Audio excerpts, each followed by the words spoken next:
नमस्कार, news point लेकर हाजिर हूं मैं राजीव। तो केंद्रीय गृह मंत्री अमित शाह ने रविवार को यानी कल एक बड़ी बात कही है। उन्होंने कहा है कि अगले 30 से 40 साल बीजेपी का युग होगा और अगले कुछ दशकों में भारत विश्व गुरु बन जाएगा। भाजपा दरअसल तेलंगाना और पश्चिम बंगाल जैसे राज्यों में पारिवारिक शासन को खत्म कर देगी।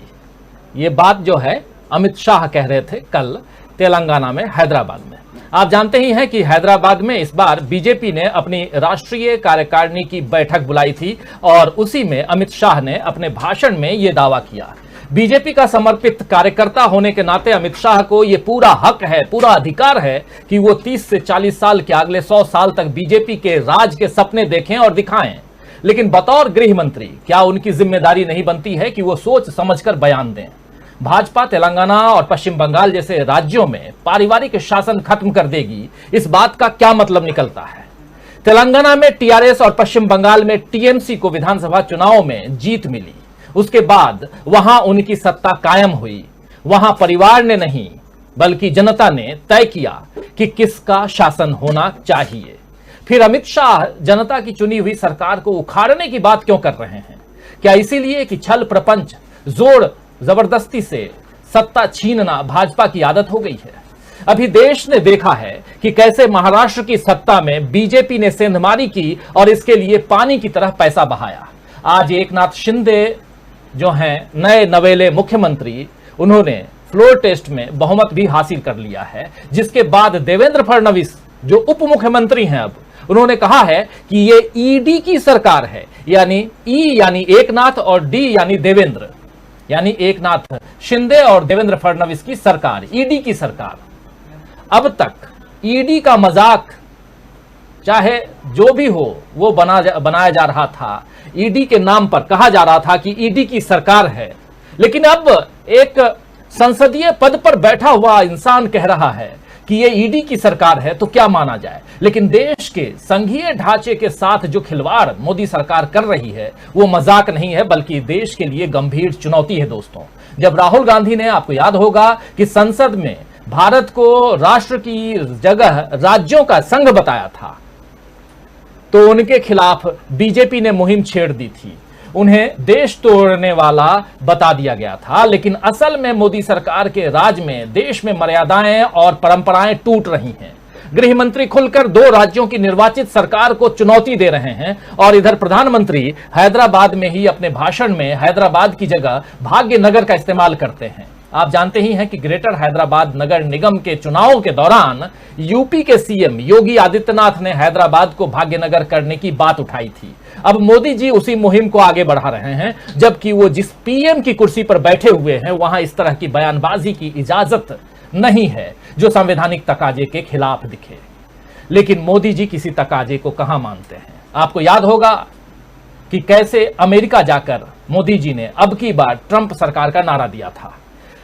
तो ये तो सारी बातें, सारी घटनाएं बताती हैं दोस्तों कि बीजेपी किस तरह राज्यों की सत्ता में दखल दे रही है, सरकारों को अस्थिर करने की कोशिश कर रही है। तमिलनाडु में तो बीजेपी के खिलाफ डीएमके का जमकर गुस्सा फूटा है आज, और ए राजा ने राज्य के लिए स्वायत्तता की मांग तक कर दी है। स्वायत्तता का मतलब आप समझते हैं ना, मतलब एक अलग देश की बात। अब ये राज्य स्वायत्त होगा, अलग होगा मतलब देश अलग। तो तमिलनाडु की स्वायत्तता की बात। और इधर बिहार में बीजेपी अब अपने सहयोगी जेडीयू में तोड़फोड़ कर रही है। ताजा उदाहरण बताऊं, हालांकि जेडीयू ने इसका खंडन किया है, लेकिन उस पर भी चर्चा करेंगे जो कुछ हुआ है। और जम्मू कश्मीर में बीजेपी की मनमानियों का नतीजा दिख ही रहा है। जो कुछ चल रहा है जम्मू कश्मीर में, खासकर आर्टिकल यानी अनुच्छेद 370 हटाने के बाद से, और इन सब के बाद जब बीजेपी अखंड भारत की बात करती है तो सवाल उठता है कि क्या संविधान में दिए गए निर्देशों और पुराने भारत की सारी बातों को मिटाकर बीजेपी अखंड भारत बनाएगी? क्या इस अखंड भारत में लोकतंत्र सुरक्षित रह पाएगा? और दोस्तों, सबसे बड़ा सवाल जो आप हमारे सबसे ऊपर टॉप बैंड में देख रहे हैं कि महाराष्ट्र के बाद अब किस राज्य की बारी है? इन्हीं सवालों के साथ आज चर्चा की शुरुआत करते हैं। हमारे साथ कुछ वरिष्ठ साथी मौजूद हैं। आइए सबसे आपका परिचय करवाऊं। इस वक्त 4 वरिष्ठ साथी मौजूद हैं। प्रेम कुमार जी हमारे वरिष्ठ साथी, वरिष्ठ सहयोगी, वरिष्ठ पत्रकार मौजूद हैं। प्रेम कुमार जी आपका स्वागत करता हूं। और मीनू जैन जी जुड़ी हुई हैं, वरिष्ठ पत्रकार हैं, पॉलिटिकल एनालिस्ट हैं और आप सब भलीभांति जानते हैं कि देश दुनिया की खबरों पर पैनी निगाह रखती हैं मीनू जी। मीनू जी आपका स्वागत करता हूं इस कार्यक्रम में। और साथ में 2 हमारे साथी जुड़े हुए हैं। आज बहुत दिनों बाद हमारे पॉलिटिकल एडिटर डॉक्टर दीपक पासपोर्ट जी जुड़े हैं। दीपक जी आपका स्वागत करता हूं एक लंबे अंतराल के बाद। देर आयद दुरुस्त आयद, आजकल ये बहुत चल रहा है। ये जो स्लोगन है, ये जो प्रोवर्ब कह सकते हैं, जो कहावत कह सकते हैं, जो कहा गया हमारे पुराने उसमें, देर आयद दुरुस्त आयद, आपसे ही आज शुरुआत भी करना चाहूंगा। और साथ में अमलेंदु उपाध्याय जी हैं। अमलेंदु जी आपका भी स्वागत है। आप तमाम दोस्त साथी शुभचिंतक जो अब तक इस कार्यक्रम में जुड़ चुके हैं, जो जुड़ने वाले हैं, आप सबका भी तहे दिल से इस्तकबाल करता हूं, स्वागत करता हूं। और जैसा आप जानते हैं कि कार्यक्रम में आप भी भागीदार बनिए। इस कार्यक्रम से संबंधित बातें, विचार आप कमेंट बॉक्स में जरूर लिखिए और कोशिश करेंगे हम कि आपके कमेंट को देश दुनिया तक पहुंचाएं अपने नजरिए से, अपने साथियों के जरिए। तो कार्यक्रम को आगे बढ़ाएं और सीधे डॉक्टर दीपक पासपोर्ट जी आपके पास, जैसा कह रहा था, आपके पास ही आना चाहता हूं। बहुत कुछ हो रहा है देश में, कई सारी सरकारें बदल गईं। यहां सत्तारूढ़ दल जो देश पर राज कर रहा है, यानी बीजेपी, भारतीय जनता पार्टी, अश्वमेघ का घोड़ा जो पुराने जमाने में हम लोग सुनते थे, कहानियों के किस्से कहानियों में पढ़ते आए हैं, वो घोड़ा जो है वो कहां कहां जाकर अगला पड़ाव कहां का है और कहां वार होने वाला है, इसी पर हम चर्चा करने वाले हैं कि अब आगे की बारी किसकी है। लेकिन उसके बीच में जो संघीय ढांचा है हमारे देश का, राज्यों की जो परिस्थितियां हैं, राज्यों को अस्थिर करने की जो कोशिश है, उसको जो झटका लगता है और वहां की जनता को जो झटका लगता है, क्योंकि वहां की जनता चुन करके अपनी जिस सरकार को बैठाती है उस पर कोई और आकर राज करता है, वो भी एन के प्रकारेण, और बाद में कहे कि ये ईडी की सरकार है, तो कितना उचित है। चलिए यहीं से शुरुआत करते हैं। क्या कुछ कहेंगे डॉक्टर दीपक पासपोर्ट जी? देखिए, जो कुछ भी हो रहा है या भारतीय जनता पार्टी की सरकार द्वारा जो कुछ किया जा रहा है, वो वास्तव में बहुत ही गंभीर किस्म का मामला है। लोकतंत्र में थोड़ी भी आस्था रखने वाला कोई भी नागरिक होगा, जिसे अपने देश से, यहाँ की व्यवस्था से, यहाँ के लोकतांत्रिक मूल्यों से, यहाँ की मर्यादा से थोड़ा भी जिसे प्यार होगा, वो इन चीजों को देख के निश्चित रूप से बहुत ही चिंतित होगा। कारण यह है कि जब हमारे संविधान निर्माताओं ने देश के बारे में, स्थिति के बारे में सोचा और संविधान बनाना शुरू किया, तो उनके दिमाग में सबसे पहली बात जो ये थी कि भारत जो है अनेक तरह की विभिन्नताओं का देश है। अलग अलग प्रदेश हैं, उनकी अलग अलग मान्यताएं हैं, उनकी अपनी आस्थाएं हैं, उनके अलग अलग स्वरूप है। तो संघीय ढांचा जो है, एक केंद्रीय शक्ति के अलावा संघीय ढांचा जो है वो इंटैक्ट रहे, बरकरार रहे और लंबे समय तक कुछ टिकाऊ लोकतंत्र दे सके, इसके लिए निश्चित रूप से बहुत सारे प्रयास किए गए थे। हमारी जितनी भी वैधानिक संस्थाएं हैं, उनका काम मुख्य रूप से भी यही था कि लोकतांत्रिक हमारी परंपराएं और नियम जो है उनका तो पालन होता रहे और भारत का ये जो संघीय ढांचा जो है ये बरकरार रहे। अगर केंद्र की सरकार यह समझती है कि केंद्र का काम अन्य राज्यों पर शासन करना है, तो ऐसा नहीं है। वह एक संपर्क सूत्र है तमाम राज्यों के बीच का, सबको बांध कर रखने वाली एक केंद्रीय शक्ति है। लेकिन भारतीय नागरिकों की जो असली शक्ति है वो हमारे संघीय ढांचे में छिपी हुई है। अगर यह संघीय ढांचा जो है इसको तोड़ दिया जाए, इसको कमजोर किया जाए, तो पूरा का पूरा न केवल नागरिक कमजोर होगा बल्कि पूरा का पूरा भारत कमजोर हो जाएगा। इसमें देखिए, आपने शुरू बिहार की बात देखिए, तो पिछले कुछ समय से आश्चर्यजनक ढंग से आप देखिए कैसे लोग इसको चुपचाप देखे जा रहे हैं और स्वीकार करते जा रहे हैं। एक के बाद 2016 से लेकर अब तक 9 राज्यों में भारतीय जनता पार्टी ने केंद्र सरकार की मदद से या तो वहां की सरकारें गिराई है, या उनको अस्थिर किया है, उनको डावाडोल किया है या कमजोर किया है। उसके बहुत सारे तरीके हैं। जहां पर विपक्षी सरकारें हैं उनको पर्याप्त मदद न देना। मैं जिस राज्य में बैठता हूँ छत्तीसगढ़ में, वहां मैं देखता हूँ कभी फर्टिलाइजर की दिक्कत होती है, कभी धान खरीदी को लेकर समस्या होती है, कभी जीएसटी का जो राज्यों का जो उनका अपना हक है उसको केंद्र सरकार दबा के रख लेती है। दूसरी, जहां ये उपाय काम नहीं करते, वहां लोगों को खरीद कर अब तो कह भी दिया गया है कि ईडी की सरकार है। केवल ईडी नहीं है, ईडी के अलावा सीबीआई है, स्थानीय अधिकारियों के माध्यम से बहुत सारे ऐसे तरीके हैं जिनके तरीकों से विपक्षी दलों की जो सरकारें हैं उनको डावाडोल किया जा रहा है। उदाहरण के रूप में आप देखिए कि उत्तराखंड लीजिए, बिहार में महागठबंधन की सरकार थी, फिर मणिपुर है, फिर गोवा है, मध्य प्रदेश है और बहुत सारी सरकारें हैं। आने वाले समय में चूंकि ये सारे प्रयोग सफल हो रहे हैं, इसलिए मुझे डर है कि इससे उत्साहित होकर जो भारतीय जनता पार्टी और केंद्र सरकार है अपने इस मिशन को आगे बढ़ाएगी। मैं एक दो बहुत छोटी चीजें बातचीत के लिए भी मैं थोड़ा सा बढ़ाने के लिए कर रहा हूं कि जो तमिलनाडु में जो बात उठी है कि अगर इसी तरीके से दबाया गया तो एक अलग देश की भी कल्पना की जा सकती है। यह निश्चित रूप से बहुत ही गंभीर मामला है। आपको याद होगा 2009 में एक बहुत बड़े अखबार में खबर छपी थी और बड़ी ऑथेंटिक खबर है वो, कि हमारा जो पड़ोसी देश चाइना जो है उसने एक थिंक टैंक के नाम से एक प्लान बनाया है और ये माना जा रहा है कि उसका अपना मानना है कि भारत को 20 से 30 टुकड़ों की अलग टुकड़ों में बांटा जा सकता है। और ये कोई मजाक की बात नहीं है या कोई दूर की कौड़ी नहीं है, और चीन इस पर बड़े गंभीरता पूर्वक काम कर रहा है। उसके कैबिनेट में एक अप्रूव्ड प्लान है कि भारत को कई जगह से तोड़ा जाए। अब ये हमारी जिम्मेदारी है कि देश को बचा के रखना है। केंद्र सरकार जो है, मैं नहीं जानता कि तमिलनाडु की यह जो बात है कितने गंभीरता से लेगी, लेकिन निश्चित रूप से केंद्र सरकार को इसको बहुत ही गंभीरता से लेना चाहिए। उनकी कोई तकलीफें हैं, उनकी ग्रजेज हैं, यह दूर करने का काम भी जो है वो भारत सरकार का है, क्योंकि वह केंद्रीय शक्ति है। केवल भारतीय जनता पार्टी सारे जगह पे अपना राज कायम करने की ये जो उसकी एक जो जुनून सवार हुआ है, यह जुनून जो है देश के लिए तो घातक है ही, लोकतंत्र के लिए घातक तो है ही। ऐसा भी समय आएगा जब खुद उसके लिए घातक हो जाएगा। इसलिए हमारी तो खैर हमारी सलाह तो हम देने के कोई काबिल नहीं है, लेकिन भारतीय जनता पार्टी को चाहिए कि पार्टी से ऊपर उठकर सोचे, देश के बारे में सोचे और तमाम राज्यों को मजबूत बनाए। तो मूल रूप से मेरा ऐसा मानना है कि बहुत ही गंभीर बात है राजीव जी, इस पे सबको सोचना बहुत आवश्यक है।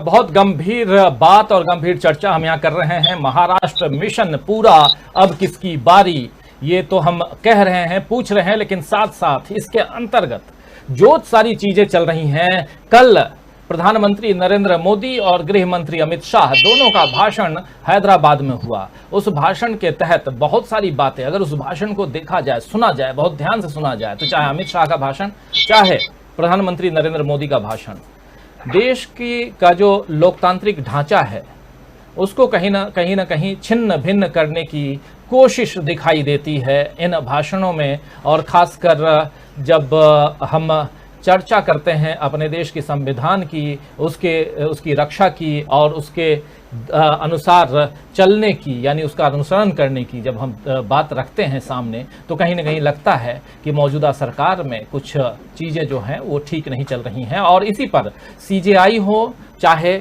और भी दूसरे जजेज हों, जस्टिस हों, वो लोग जिस प्रकार बातें रख रहे हैं वो भी सामने आ रहा है। प्रेम कुमार जी, सीधे आपके पास आना चाहता हूं, क्या कुछ आप किस नजरिए से देखते हैं, प्रधानमंत्री, फिर गृह मंत्री, फिर सीजेआई भाषण दे रहे हैं और इन सब के बीच सत्ता परिवर्तन का खेल चल रहा है? जी राजीव जी, जो राजनीतिक परिस्थिति है उस पर विचार करना बहुत जरूरी होता है। आंख कान खोलकर देखना समझना भी दर्शकों के लिए जरूरी होता है। अभी महाराष्ट्र में नई सरकार आई है और आप बिहार में देख रहे हैं घटना शुरू हो चुकी है। बिहार में आज आपने खबर सुनी, हम सबने जाना कि आरसीपी जो कि जेडीयू के अध्यक्ष रहे, प्रदेश अध्यक्ष रहे, राष्ट्रीय अध्यक्ष रहे, केंद्र में मंत्री हैं, राज्यसभा में भी थे। इस बार टिकट नहीं दिया जेडीयू ने, तो जब वो आरसीपी को वो अपनी ओर ले जा रहे हैं, बीजेपी में वो गए और बीजेपी की राष्ट्रीय कार्यकारिणी की बैठक में चले गए। तो ये संकेत भर नहीं है। ये हमें महाभारत का वो किस्सा याद आता है बहुत संक्षेप में, कि श्री कृष्ण के पास दुर्योधन और अर्जुन जाते हैं और पहले वर मांगने की बारी अर्जुन की आ जाती है। अर्जुन मांगते हैं कि हमें श्री कृष्ण चाहिए, तो युधिष्ठिर मन ही मन बहुत खुश होता है कि सेना तो हमारे पास है। तो आज बीजेपी सबके सेनापतियों को हथिया रही है। उद्धव ठाकरे छोड़ करके एकनाथ शिंदे, नीतीश कुमार को पकड़ करके भी उनको छोड़ने की तैयारी, और आरसीपी पकड़ रही है। तो ये मन ही मन बीजेपी खुश हो सकती है कि उसको तो पूरी सेना मिल रही है, लेकिन वास्तव में उद्धव ठाकरे और नीतीश कुमार जैसे को छोड़ करके बीजेपी ने कोई बुद्धिमानी का काम नहीं किया। उद्धव ठाकरे को 2019 में उन्होंने छोड़ा, बीजेपी ने छोड़ा, और अब नीतीश कुमार को छोड़ने की तैयारी है। तो ये लग रहा है कि बीजेपी जीतती हुई दिख रही है, लग रहा है कि बीजेपी को पूरी कौरव सेना मिल रही है, लेकिन ये वास्तव में उनके जो शासन का, लोकप्रियता का ये जो ग्राफ है ये चरम पर है। अब बीजेपी को नीचे ही पीछे ही जाना है। तो ये स्थिति मैं देख रहा हूं, लेकिन कई लोगों को ऐसा नहीं लग सकता है, क्योंकि वो लगातार वो बीजेपी जीतती जा रही है। फिर भी हम 2017 में देखे, 2017 में बीजेपी के पास मैक्सिमम जो ज्योग्राफिकल एरिया में उसका शासन था, आज 50% से भी कम रह गया है शासन, जनसंख्या के हिसाब से भी वो कम घटाई है। तो एक तो ये बात है। दूसरी बात है कि देश के बारे में और शासन के बारे में राजनीति क्या समझ लेती हुई दिख रही है, बीजेपी क्या समझाना चाह रही है। अखंड भारत की जब बात करते हैं तो अखंड भारत क्या ज्योग्राफिकली इंटीग्रेशन का नाम अखंड भारत है? कि देश में जो दूसरे किस्म की विविधताएं हैं, चाहे वो रीजनल हो, रीजन के आधार पर हो, चाहे धर्म के आधार पर, रिलीजियन के आधार पर हो, चाहे लिंग्विस्टिक हो, भाषा के आधार पर हो, अलग अलग किस्म की जो विविधताएं हैं, उन विविधताओं के साथ जीवन पद्धति जो है वो भारतीयता है। और इस भारतीयता को समेटते हुए जब हम शासन करते हैं तो वो भारत है। ये भारत, जब अखंड भारत की बात करते हैं तो इसका मतलब है कि हम धार्मिक मतभेदों को भूलने के लिए तैयार हैं, हम भाषाई मतभेदों को भूलने के लिए तैयार हैं। तो क्या वास्तव में उस अखंड भारत की बात की जाती है कि हम तमाम मतभेदों को भूल करके भारतीयता की बात करें?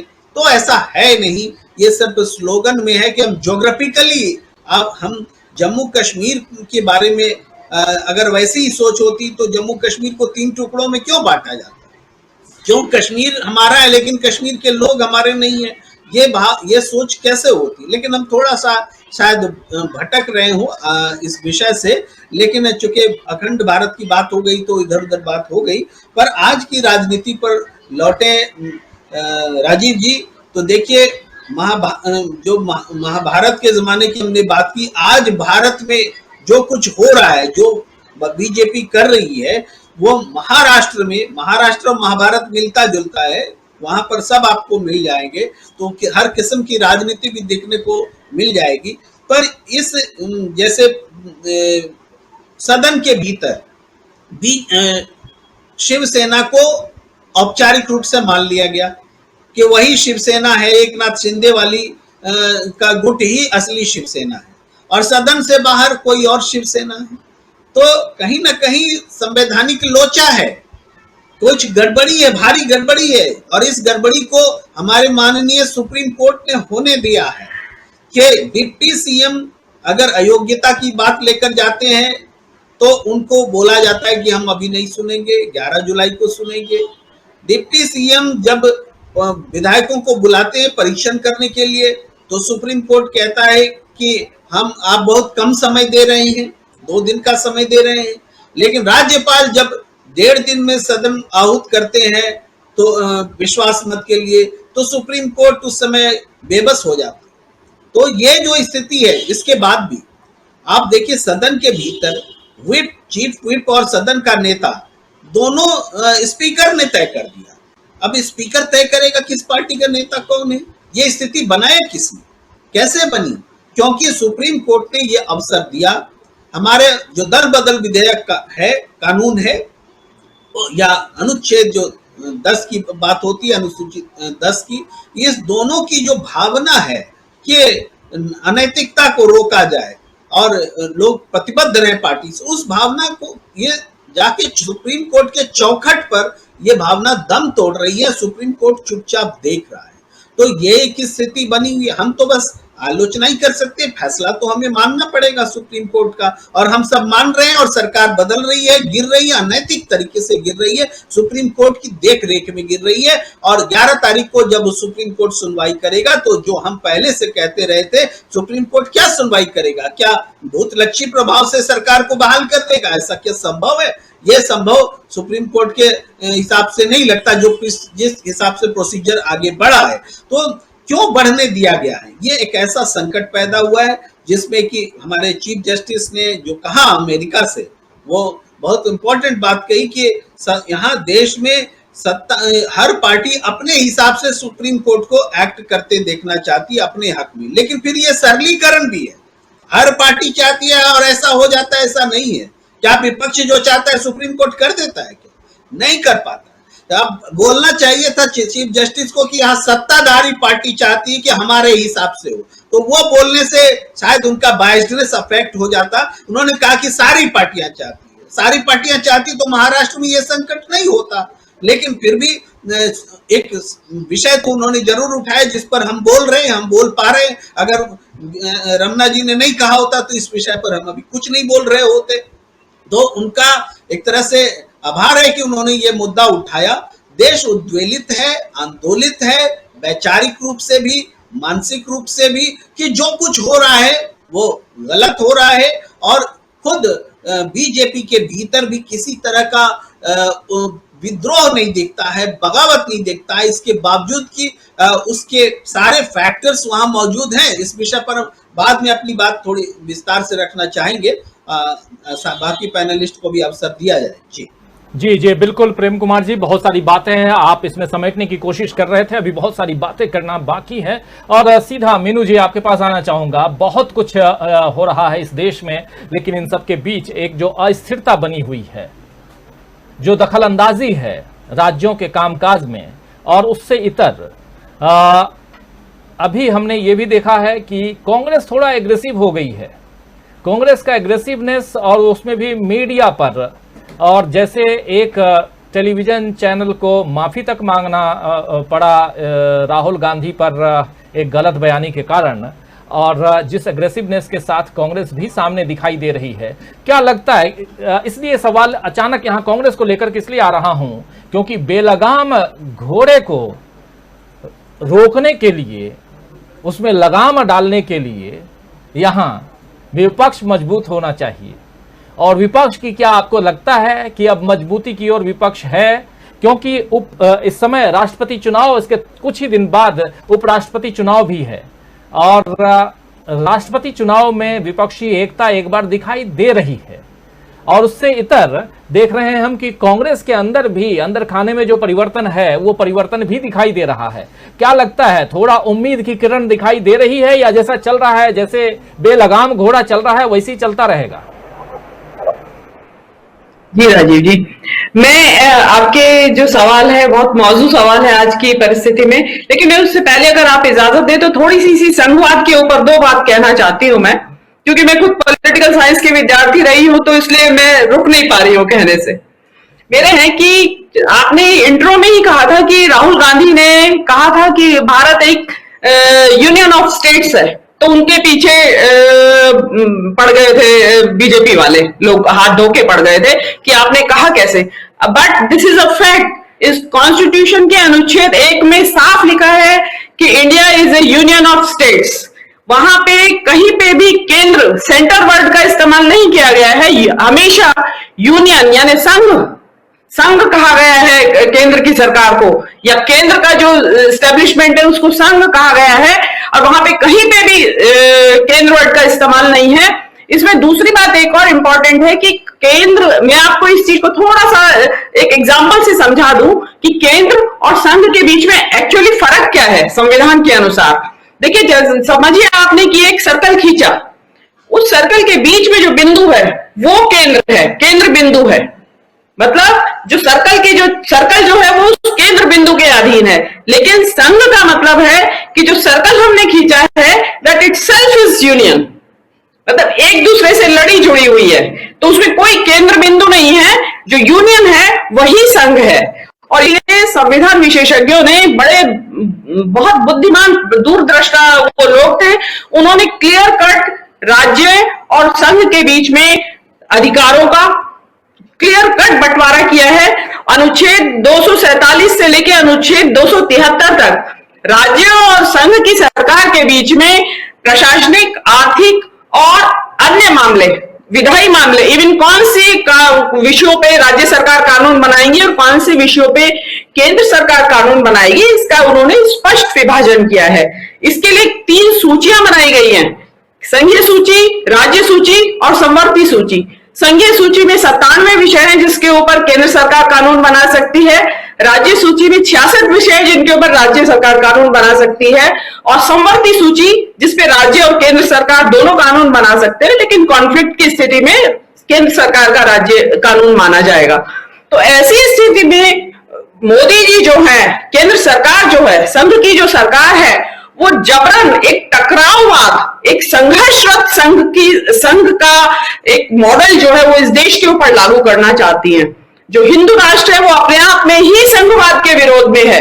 और मेरा ये कहना है, अगर हम जागरूक नागरिक हैं, शिक्षित नागरिक हैं, तो हमें संविधान की परिभाषा के अनुसार केंद्र सरकार वर्ड इस्तेमाल ही नहीं करना चाहिए, हमेशा संघ सरकार इस्तेमाल किया जाना चाहिए वर्ड, जो कि संविधान में स्पष्ट तौर पे लिखा हुआ है। कहीं केंद्र सरकार नहीं लिखा है, संघ की सरकार लिखा गया है। तो ये तो हुई संवैधानिक स्थिति, जिसको कि मोदी जी अनेक तरीकों से, जिसके बारे में आप सब बात कर चुके हैं कि आर्टिकल 370 और या राज्यों में ईडी, आईटी और सीबीआई के जरिए उन्होंने कत्लेआम मचा रखा है। कत्लेआम इन द सेंस एक रूपक के तौर पे मैं इस्तेमाल कर रही हूं कि सरकारों को गिराया जा रहा है। ये सीधे सीधे संघवाद पे एक प्रहार है। अब मैं आपकी सवाल पे आती हूं, जो आपने कांग्रेस पार्टी के बारे में पूछा। इसके बारे में मेरे एक सीधा सा एक संस्कृत में उक्ति है, उसकी मैं हिंदी में अनुवाद करके बता दूं। उसमें लिखा है कि भाई आप जंगल में जाकर देखिए, जो पेड़ सीधे खड़े रहते हैं उनको तो तुरंत काट लेता है लकड़हारा, लेकिन जो तिरछे होते हैं, पेड़ आड़े तिरछे, उनको कोई काटता ही नहीं, छूता ही नहीं है। तो वो कांग्रेस क्या है, सीधे पेड़ की तरह जंगल में खड़ी हुई थी। कोई भी आए, एक इधर से थप्पड़ लगा के चला जाए तो भी कोई उनको चिंता नहीं, उधर से लगा के चला जाए तो भी वो कोई उसमें रिस्पॉन्स नहीं दिया जा रहा था। लेकिन अभी चिंतन शिविर के बाद कांग्रेस के जो विभाग में एक आमूलचूल परिवर्तन आया है, वो जो समिति बनाई गई है, जो एक सेल अलग से बनाया गया है जयराम रमेश की अध्यक्षता में, वो उन्होंने एक बहुत अच्छा शुरुआत की है। और उन्होंने शुरू दिन से ही लगातार वो जिसको कहते हैं कि आक्रामक मुद्रा में है। आप आप ईंट मारेंगे तो हम आपको पत्थर से देंगे, वो स्थिति हुई है। यही कारण रहा कि उदयपुर का जो कांड हुआ, उसमें राहुल गांधी की जो वीडियो थी उसको डिस्टॉर्ट करके न केवल सोशल मीडिया विभाग बल्कि केंद्र के मंत्री तक उसको वायरल कर रहे थे, ट्वीट कर रहे थे। लेकिन उस पर सख्त ऑब्जेक्शन कांग्रेस ने लिया और उनके खिलाफ एफआईआर दर्ज की गई और अन्य लोगों के खिलाफ भी एफआईआर दर्ज की गई हैं। तो ये एक मेरे हिसाब से कांग्रेस के लिए कोई जरूरत थी इसी स्मीयर कैंपेन जिसको कहते हैं राहुल गांधी के खिलाफ चला, उनको एक अजीबोगरीब विशेषण से नवाज दिया गया, इतना डेरोगेटरी, इतना अपमानजनक। मैं तो उनको सलाम करती हूँ कि वो इसको अपमान को, इतने बड़े अपमान को, अपनी जो उनका बुद्धि कौशल है, उनकी जो शिक्षा है, इतने उच्च शिक्षित है, वो कैम्ब्रिज से एमफिल, ट्रिनिटी कॉलेज से एमफिल है, उस व्यक्ति को आप बुद्धि से हीन बता रहे हैं, तो शर्म आनी चाहिए। तो मेरे हिसाब से अब जो कांग्रेस ने किया है वो रिएक्शन दिया है और साथ में चेतावनी भी दी है कि अगर आप हमारे नेताओं के बारे में दुष्प्रचार करेंगे या भ्रामक प्रचार करेंगे या इस तरीके से फेक न्यूज चलाएंगे तो फिर हम वो एक्शन लेंगे कि आपकी पीढ़ियां याद करेंगी। तो उससे एक डर का माहौल तो पैदा हुआ है। आप ट्विटर पे देखिएगा, जितने भी गोदी मीडिया के एंकर्स थे उन सबकी भाषा बदल गई है।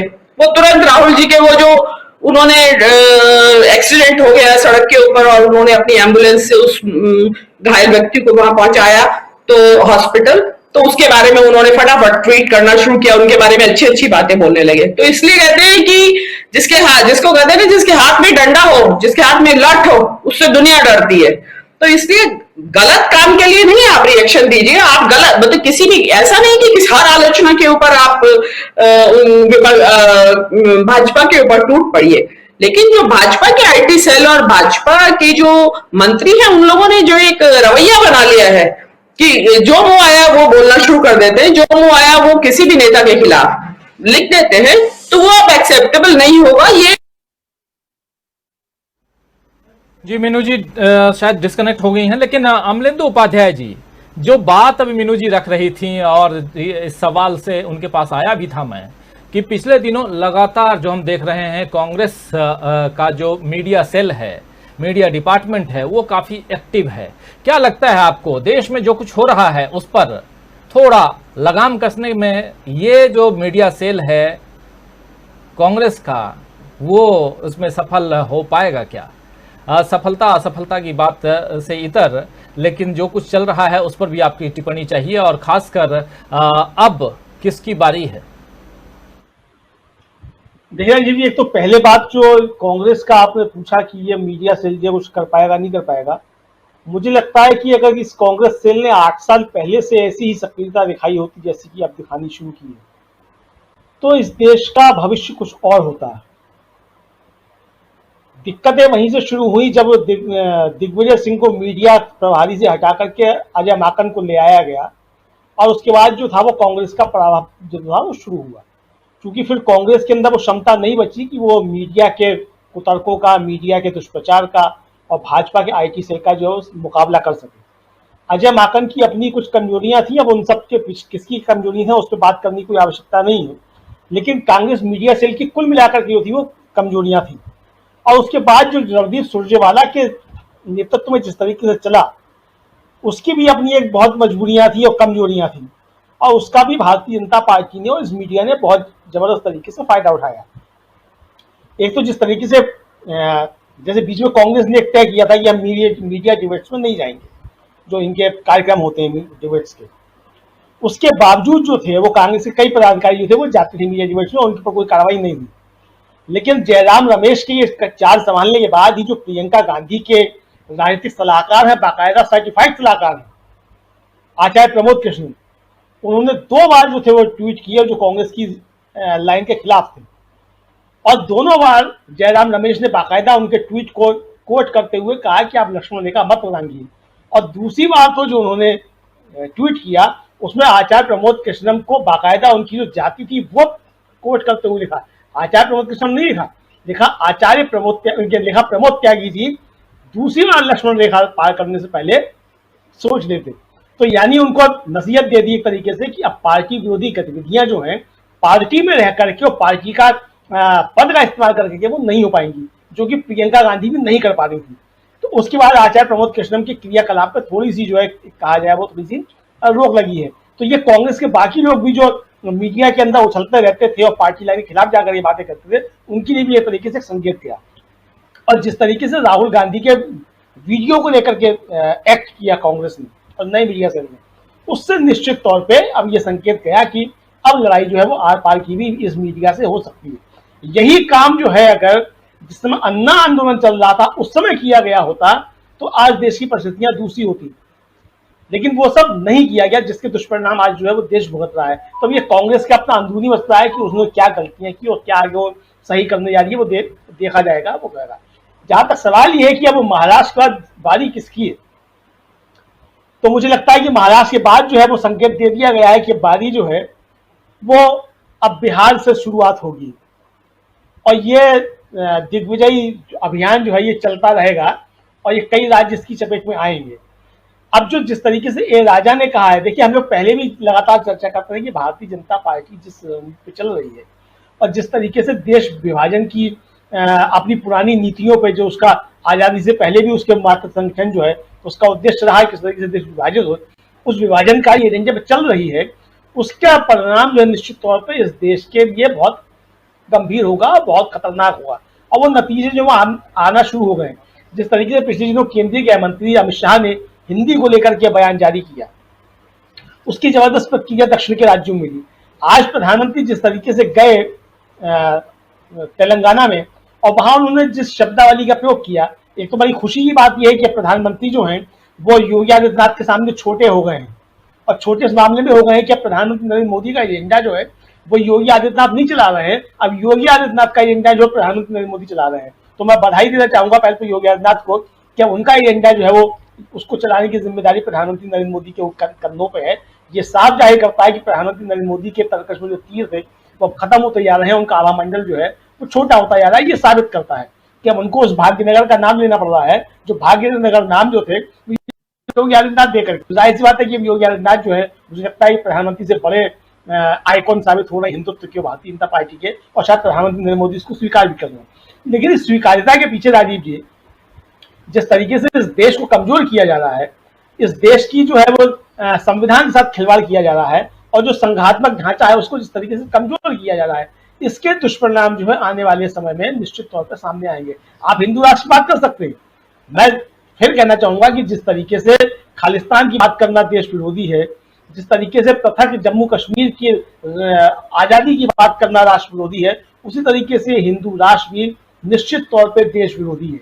संविधान के खिलाफ जाकर के किसी भी राष्ट्र की बात करना वो निश्चित तौर पर देश विरोधी है। अब ये प्रधानमंत्री को तय करना है, और उनके जो साथ चलने वाले लोग जो हिंदू राष्ट्र और हिंदुत्व की बात करते हैं, करना है कि वो इस संविधान के तहत जो भारत बना है उसकी बात करते हैं या देश विरोधी बातें करना चाहते हैं, उनको तय करना, हमारा तय करने का काम नहीं है। संविधान तय करेगा कौन कौन क्या करेगा क्या नहीं करेगा। हम तो जो वो लोग कर रहे हैं उसका विश्लेषण कर सकते हैं कि क्या चीजें संविधान के खिलाफ जा रही हैं और क्या चीजें भारत के खिलाफ जा रही हैं, और आने वाले समय में इसके दुष्परिणाम क्या होंगे। दीपक जी ने जिस तरीके से बताया, ये चीन का ही एजेंडा नहीं है, चीन से पहले ये एजेंडा अमेरिका का है, और अमेरिका उस पर लगातार काम कर रहा है, और एजेंडे को निश्चित तौर पे जो भारतीय जनता पार्टी का बात संगठन है वो कहीं ना कहीं किसी ना किसी तरीके से उस एजेंडे को बढ़ा रहा है। हो सकता है उनकी मंशा ना हो ये करने की, हम ये नहीं कहते कि उनकी मंशा यही है कि भारत को तोड़ा जाए, लेकिन वो जिस रास्ते पे चल रहे हैं उसके जो दुष्परिणाम है, उसके जो परिणाम सामने निकल कर आएंगे वो निश्चित तौर पर भारत को तोड़ने वाले होंगे, और ये आने वाला समय तय करेगा कि उसका एजेंडा आरएसएस का, भारतीय जनता पार्टी का जिस दिशा में जा रहा है, क्या उससे भारत के लिए नुकसान पैदा हो रहा है। आप जिस तरीके की बात कर रहे हैं, हमने लगातार इस बात को कहते रहे हैं कि आप हिंदू राष्ट्र बना सकते हैं, आप उत्तर भारत का जो अपना आपका आधार है उसको आप संतुष्ट कर सकते हैं, लेकिन कुल मिलाकर के ये देश विभाजन की एक नई बुनियाद रखेगा जिसके परिणाम भयंकर होंगे और सारा देश उसको भुगतेगा। जी राजीव जी, बहुत सारी बातें आप रख रहे हैं, हिंदू राष्ट्र की भी बात आप यहाँ कर रहे हैं, उस पर भी चर्चा करेंगे, लेकिन हमारे साथ जुड़ गए हैं वरिष्ठ पत्रकार हमारे साथी सुनील शुक्ला जी। सुनील जी, आपका स्वागत करता हूं इस कार्यक्रम में।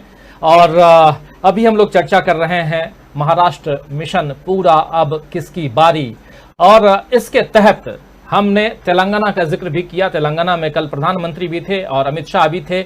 आप सब अच्छी तरह से जानते हैं कि 2 दिवसीय हैदराबाद में जो राष्ट्रीय कार्यकारिणी की बैठक हुई है भाजपा की, उसमें जो मुख्य मुद्दे सामने लाए गए हैं उसमें सबसे बड़ा मुद्दा यह है कि अगले 30-40 साल तक देश को भाजपा की सरकार की जरूरत है, ताकि देश में जो हिंदू राष्ट्र और तमाम उनकी जो मंशाएं हैं उसको वो पूरा कर पाएं।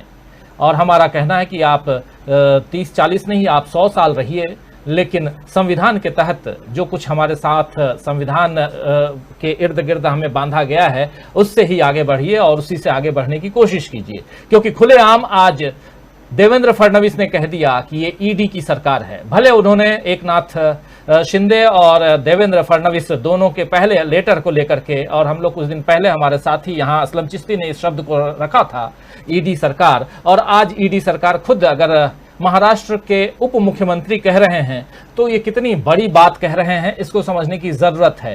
क्या ईडी का नाम लेकर के देवेंद्र फडणवीस एक बार फिर से दूसरे राज्यों को, जो दूसरे गैर भाजपा शासित राज्य हैं, उसको चेता रहे थे कि संभल जाओ वरना वहां भी ईडी की सरकार आ जाएगी, या कुछ और? क्या संवैधानिक परंपराओं का यहां हनन हो रहा है? क्या संघीय ढांचा को तोड़ने, कमजोर करने की कोशिश हो रही है? ये तमाम सवाल हैं जिस पर हम चर्चा कर रहे हैं। इसी पर आपके विचार चाहिए। सुनील शुक्ला जी, क्या कुछ आप कहेंगे इस पे? देखिए, इसमें तो कोई संदेह नहीं रहा कि जो भी तोड़फोड़ हो रही है विभिन्न राज्यों में, उसमें भारतीय जनता पार्टी की सरकार के साथ साथ जो लॉ इन्फोर्सिंग एजेंसीज हैं, ईडी है, सीबीआई है, एनआईए है, इनका जम के प्रयोग हो रहा है। अब ये कोई छुपा हुआ रहस्य नहीं है, सबको पता है। लेकिन तेलंगाना में जिस तरीके से वहां के मुख्यमंत्री केसीआर ने प्रधानमंत्री के ऊपर हमला बोला है, यह भी एक बड़ी बात है। और उनका जो भाषण इसमें वायरल है, और उन्होंने जिस तरीके से प्रधानमंत्री नरेंद्र मोदी की आलोचना की है, वह एक यह बताता है कि अभी भी यह कि जो विरोध की राजनीति है वह अभी कई राज्यों में बहुत सशक्त है। ये जो तेलंगाना की जो सरकार है, इसमें तोड़फोड़ मुझे नहीं लगता कितनी आसानी से होगी। लेकिन ये जरूर है कि इनका प्रयास में कोई कमी भी नहीं होगी भारतीय जनता पार्टी की ओर से। लेकिन और दूसरी चीज की जो अभी हम वो लिख रहे हैं कि महाराष्ट्र का मिशन पूरा हो गया, राजीव जी भी मुझे लगता है कि एक जो जब तक ये विधायक शिंदे गुट के जो कब्जे में हैं उनसे बाहर नहीं निकलते तब तक हम लोगों को इंतजार करना चाहिए। और दूसरी चीज कि 11 जुलाई का जो सुप्रीम कोर्ट का निर्णय आने वाला है उसकी भी प्रतीक्षा करनी चाहिए कि अभी कई कानूनी मुद्दे ऐसे हैं जिन मुद्दों के ऊपर सुप्रीम कोर्ट का निर्णय माने रखेगा इस सरकार के ऊपर। हालांकि व्यक्तिगत रूप से मैं यह मानता हूं कि जो आज शरद पवार ने कहा कि मध्यावधि चुनाव हो सकता है, व्यक्तिगत रूप से मैं इसको मैं मानता नहीं हूं, क्योंकि किसी पार्टी का विधायक हो, चाहे सत्तारूढ़ पार्टी का विधायक हो, चाहे विपक्ष का विधायक हो, चाहे किसी गुट निरपेक्ष दल का विधायक हो, किसी भी 5 साल के पहले चुनाव नहीं चाहता। हर विधायक चाहता है कि प्रकार सरकार चलती रहे। इसे सरकार की तो मैंने मध्यावधि चुनाव किसी तो मैं नहीं देखता। यह जरूर है कि सरकार की निरंतरता के ऊपर संदेह बना रहेगा जब तक सुप्रीम कोर्ट का एक निर्णय नहीं आ जाता है। लेकिन यह जो आप जो ये कह रहे हैं कि देवेंद्र फडणवीस के बयान से यह माना जाए कि अन्य राज्यों को यह चेतावनी है, अरे कौन सा राज्य बचा हुआ है? किस राज्य में किस राजनीतिक दल के प्रभावशाली नेता को ईडी की नोटिस नहीं मिली हुई है? किसके पास सीबीआई की नोटिस नहीं है जो अपने विभिन्न राज्यों में अपना असर रखते हैं? तो ये कोई चेतावनी नहीं है, खुला सत्य है। और अभी देखिए कब जो झारखंड की सरकार कब गिर जाए कोई नहीं कह सकता है। उस सरकार के लिए बकायदे केंद्र सरकार के अभियान चल रहे हैं और उसका एक मतलब तत्काल असर नजर आने लगा कि जिस सहयोगी दलों के संगठन के सहयोगी दलों के समर्थन को छोड़ करके झारखंड राष्ट्रपति पद के सुनील जी बस एक मिनट आपको सुनील जी रोकूंगा। 2 बातें यहां आ रही हैं सुनील जी। एक जो तेलंगाना का आपने जिक्र किया था, केसीआर का वो बयान एक बार फिर से दिखाना चाहूंगा जिसमें वो सीधी चुनौती दे रहे हैं। हम लोग परसों उस पे ही पूरी चर्चा कर रहे थे। केसीआर का 54 सेकेंड का वो बयान है, जरूर उसको सुन लीजिए। उसके बाद झारखंड का आप जिक्र कर रहे हैं उस पर भी आएंगे और आपसे ही चर्चा को आगे बढ़ाना चाहूंगा, क्योंकि अभी आपने कहा अभी काफी वायरल हुआ है के चंद्रशेखर राव यानी तेलंगाना के मुख्यमंत्री का वो बयान कि मुझे यहां से गिराओगे तो हम दिल्ली की सल्तनत सरकार गिरा देंगे। आइए जरा सुन लेते हैं क्या कुछ कह रहे हैं और फिर झारखंड पर क्यों नजरें टिकी हुई हैं सबकी, और क्या इसके बाद मिशन झारखंड शुरू होने वाला है ये भी समझेंगे। लेकिन पहले सुनते हैं केसीआर को। और माननीय केंद्रीय मंत्रीगण जो हैदराबाद में बैठे हुए हैं वो कह रहे हैं महाराष्ट्र में जैसे सरकार गिरा है तेलंगाना में देखने को मिलेगा, तेलंगाना सरकार भी गिराएंगे। ठीक बात है, गिराइए।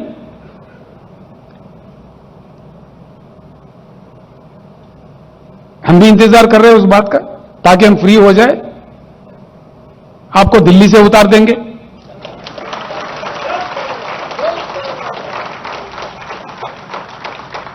हमेशा हमेशा क्रांति का रास्ता क्राइसिस से ही बनता है। तेलंगाना एक ऐसा समाज है यशवंत जी, 60 साल लड़के अपने अस्तित्व को, अपने गरिमा को बनाए रखने के लिए। तो ये सुन रहे थे, इसी का जिक्र आप कर रहे थे सुनील शुक्ल जी, जो कुछ कह रहे थे केसीआर यानी के चंद्रशेखर राव जी। सुनील शुक्ल जी शायद डिस्कनेक्ट हो गए हैं, उनको जोड़ने की कोशिश कीजिए। लेकिन एक बार फिर से प्रेम कुमार जी आपके पास आना चाहूंगा, फिर आऊंगा। सुनील जी जब तक जुड़ जाते हैं तब तक प्रेम कुमार जी क्या कुछ कहेंगे? झारखंड की सरकार पर भी सबकी नजरें टिकी हुई हैं और बचाने की कोशिश वहां भी चल रही है, लेकिन इधर बिहार का भी आप जिक्र कर रहे थे अभी अपनी चर्चा में प्रेम कुमार जी। और बिहार में जो कुछ चल रहा है उसमें आरसीपी की चर्चा काफी है और आज ये कहा जा रहा था कि आरसीपी सिंह ने अब दामन थाम लिया है बीजेपी का। हालांकि बाद में खंडन आया है जेडीयू की तरफ से और कहा गया कि नहीं, आरसीपी सिंह उस समय यानी कि ये 2 दिवसीय कार्यकारिणी में के दौरान हैदराबाद में थे, इसलिए वो चले गए भाजपा की कार्यकारिणी में उस बैठक में। भाई एक दूसरी पार्टी का कार्यकर्ता, बड़ा नेता, सांसद, जो राज्यसभा का सांसद था, मंत्री, वो कहां से किसी और पार्टी की कार्यकारिणी, वो भी कार्यकारिणी की बैठक में चला जाता है, कैसे चला जाता है, ये कहां से होता है, ये अगर कह रहे हैं, अगर इसका खंडन हो रहा है तो कितना उचित खंडन है, कितना जायज खंडन है और कितना सही खंडन है, किस रूप में देखेंगे प्रेम कुमार जी? जी राजीव जी, इस बात का खंडन बीजेपी की तरफ कि यहाँ लाइट चली गई है और हमारे सुनील शुक्ल जी आ गए हैं। चलिए माफी चाहूंगा, थोड़ा ये आजकल वर्चुअल वर्ल्ड में ये सारी चीजें चलती हैं, लेकिन सुनील शुक्ल जी अभी आप देख रहे थे, फिर प्रेम कुमार जी जब तक आते हैं उनके पास आऊंगा और बहुत महत्वपूर्ण चर्चा हम लोग कर रहे हैं, लेकिन थोड़ा इंटरप्शन है और दोस्तों आप लोगों से माफी चाहता हूं, क्षमा चाहता हूं, ऐसे इंटरप्शन आजकल होते हैं। लेकिन सुनील जी अपनी बात रखिए, झारखंड का जिक्र भी आप कर रहे थे और उससे पहले हम लोग अभी दिखा रहे थे आपको केसीआर के बयान को, जिसका जिक्र आपने किया था, इसीलिए उस बयान को दिखाना जरूरी था। क्या कुछ कहेंगे आप, अपनी बात आगे बढ़ाइए। मैं एक ये बीजेपी का अभियान रुकने वाला नहीं है। ये बिल्कुल सही है कि इनका जो ऑपरेशन लोटस है विभिन्न राज्यों में चलता रहेगा और खासतौर से उन राज्यों में जहां पे ये अपना दबाव बना सकते हैं सरकारी केंद्रीय एजेंसियों के माध्यम से। जो झारखंड की सरकार है, झारखंड की सरकार के ऊपर सीधे हेमंत सोरेन को उन्होंने निशाने पर लिया है और उनके खिलाफ उन्होंने निर्वाचन आयोग में अपनी याचिका भी दाखिल कर दी है और इसका परिणाम भी आपको दिखने लगा है कि किस तरीके से सरकार दबाव में आ गई है कि वह जो झारखंड की सरकार कांग्रेस के समर्थन से चल रही है, कांग्रेस के उम्मीदवार कांग्रेस के समर्थन के बावजूद वो राष्ट्रपति के चुनाव में एनडीए उम्मीदवार के साथ चले गए। तो ये तो अब साफ साफ दिखने लगा है कि किस तरीके से पूरी की पूरी एनडीए हेमंत सोरेन की सरकार जो है वह केंद्र सरकार के दबाव में आ गई है। बावजूद इसके उस सरकार को गिराने के लिए, क्योंकि उस सरकार में कांग्रेस शामिल है और 2024 का चुनाव भी है, तो इसलिए बीजेपी अपना कोई भी प्रयास बाकी नहीं छोड़ेगी उस सरकार को गिराने के लिए। कुछ भी करना पड़े, झारखंड मुक्ति मोर्चा की सरकार, मैंने एक तरफ आप आदिवासियों के विकास, आदिवासियों को प्रोत्साहित करने, आदिवासियों को उचित स्थान दिलाने, आदिवासियों को सत्ता में उनका महत्व देने के लिए आप एक द्रौपदी मुर्मू को उम्मीदवार बनाते हैं राष्ट्रपति के पद के लिए और दूसरी तरफ उसी झारखंड मुक्ति मोर्चा की सरकार गिराने के लिए आपके अंदर कोई संकोच नहीं है। तो सुनील शुक्ल जी डिस्कनेक्ट हो गए फिर से, लेकिन आज थोड़ा ये गड़बड़ चल रहा है और प्रेम कुमार जी आ गए हैं। प्रेम कुमार जी आप अपनी बात कंटिन्यू कीजिए। जी जी, वो बिजली का आना जाना चल रहा है। पहले तो उत्तर प्रदेश में ऐसा नहीं होता था, चुनाव खत्म होने के बाद बिजली आंख में चौली खेल रही है। तो मैं मोबाइल से आपके साथ हूँ, ये भी राजनीतिक स्थिति को बयां करता है। हम पैनल में बैठे हैं, ये स्थिति भी बता रही है। देखिए, आपका जो सवाल था बहुत जेन्युइन था कि झारखंड को भी, बिहार को भी डिस्टेबल करने की कोशिश चल रही है। बिल्कुल चल रही है, लेकिन क्या है कि हमारा डेमोक्रेसी समय के साथ साथ मैच्योर भी बहुत हुआ है, तो इस हिसाब से लड़ाई भी बहुत स्ट्रांग होती है।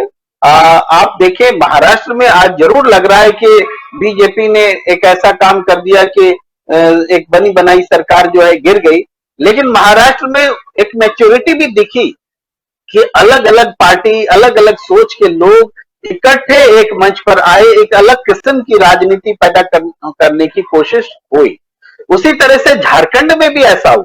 झारखंड में भी बीजेपी का शासन जो था और बीजेपी बहुत स्ट्रांग रही है वहां, चाहे लोकसभा का चुनाव भी होता है तो सीटें उसके पास ज्यादा आती है और विधानसभा में भी, लेकिन वहां जेएमएम, कांग्रेस और दूसरे छोटे छोटे दल ने मिलकर के एक स्ट्रांग कॉम्बिनेशन बनाया। तो उस वजह से इस कॉम्बिनेशन को तोड़ना आसान नहीं रहा है और कोशिश तो बहुत दिनों से हो रही है कि हेमंत सोरेन को हिला दिया जाए, अपने पाले में ले लिया जाए, लेकिन ये कोशिश सफल हो नहीं रही है। तो कोशिश की जाएगी। बिहार में भी हम देख रहे हैं, आरसीपी का आप बता रहे थे कि खंडन आया है, लेकिन अभी जो खंडन आया है सिर्फ इस बात का आया कि वो कार्यकारिणी में नहीं गए थे, ऐसा बीजेपी के ही विधायक ने कहा था कि गए थे और उसका खंडन आया कि नहीं गए थे, लेकिन दावा यह किया गया कि वो बीजेपी में शामिल हो गए हैं और हमें अपडेट नहीं पता, हो सकता है कि आपने अपडेट लेके ये बात कही कि वो बीजेपी में शामिल नहीं हुए, लेकिन मैंने अब तक थोड़ी देर पहले तक जो भी मुझे जानकारी उस हिसाब से वो बीजेपी में शामिल हुए।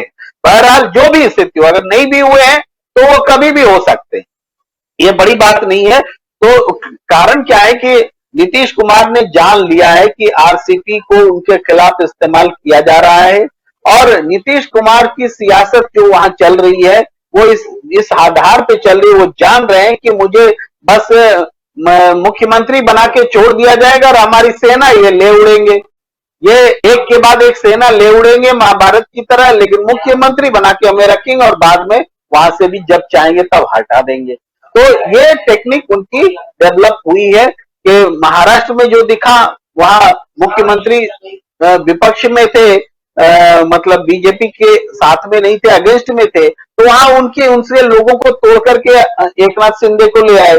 आज यहाँ चूंकि नीतीश उनके साथ में है तो नीतीश कुमार को अपने साथ रखते हुए उनकी सेना को तोड़ने का काम ठीक उसी तर्ज पर किया जा रहा है जैसे चिराग पासवान के साथ हुआ, जैसे वो मुकेश सहनी के साथ हुआ, सन ऑफ मल्ला। जो इससे पहले आपको याद होगा उपेंद्र कुशवाहा 2019 तक वो एनडीए का पार्ट थे, लेकिन एनडीए में जब इलेक्शन आम चुनाव आया तो सबसे बात हो रही है, उपेंद्र कुशवाहा को पूछा ही नहीं जा रहा है, तो अंत में वो मजबूर हो गए एनडीए छोड़ने के लिए। तो किसको कब कितना कैसे इस्तेमाल करना है इसकी पूरी रणनीति लेकर वो चलती रही है, बीजेपी इस मामले में मजबूत रही है।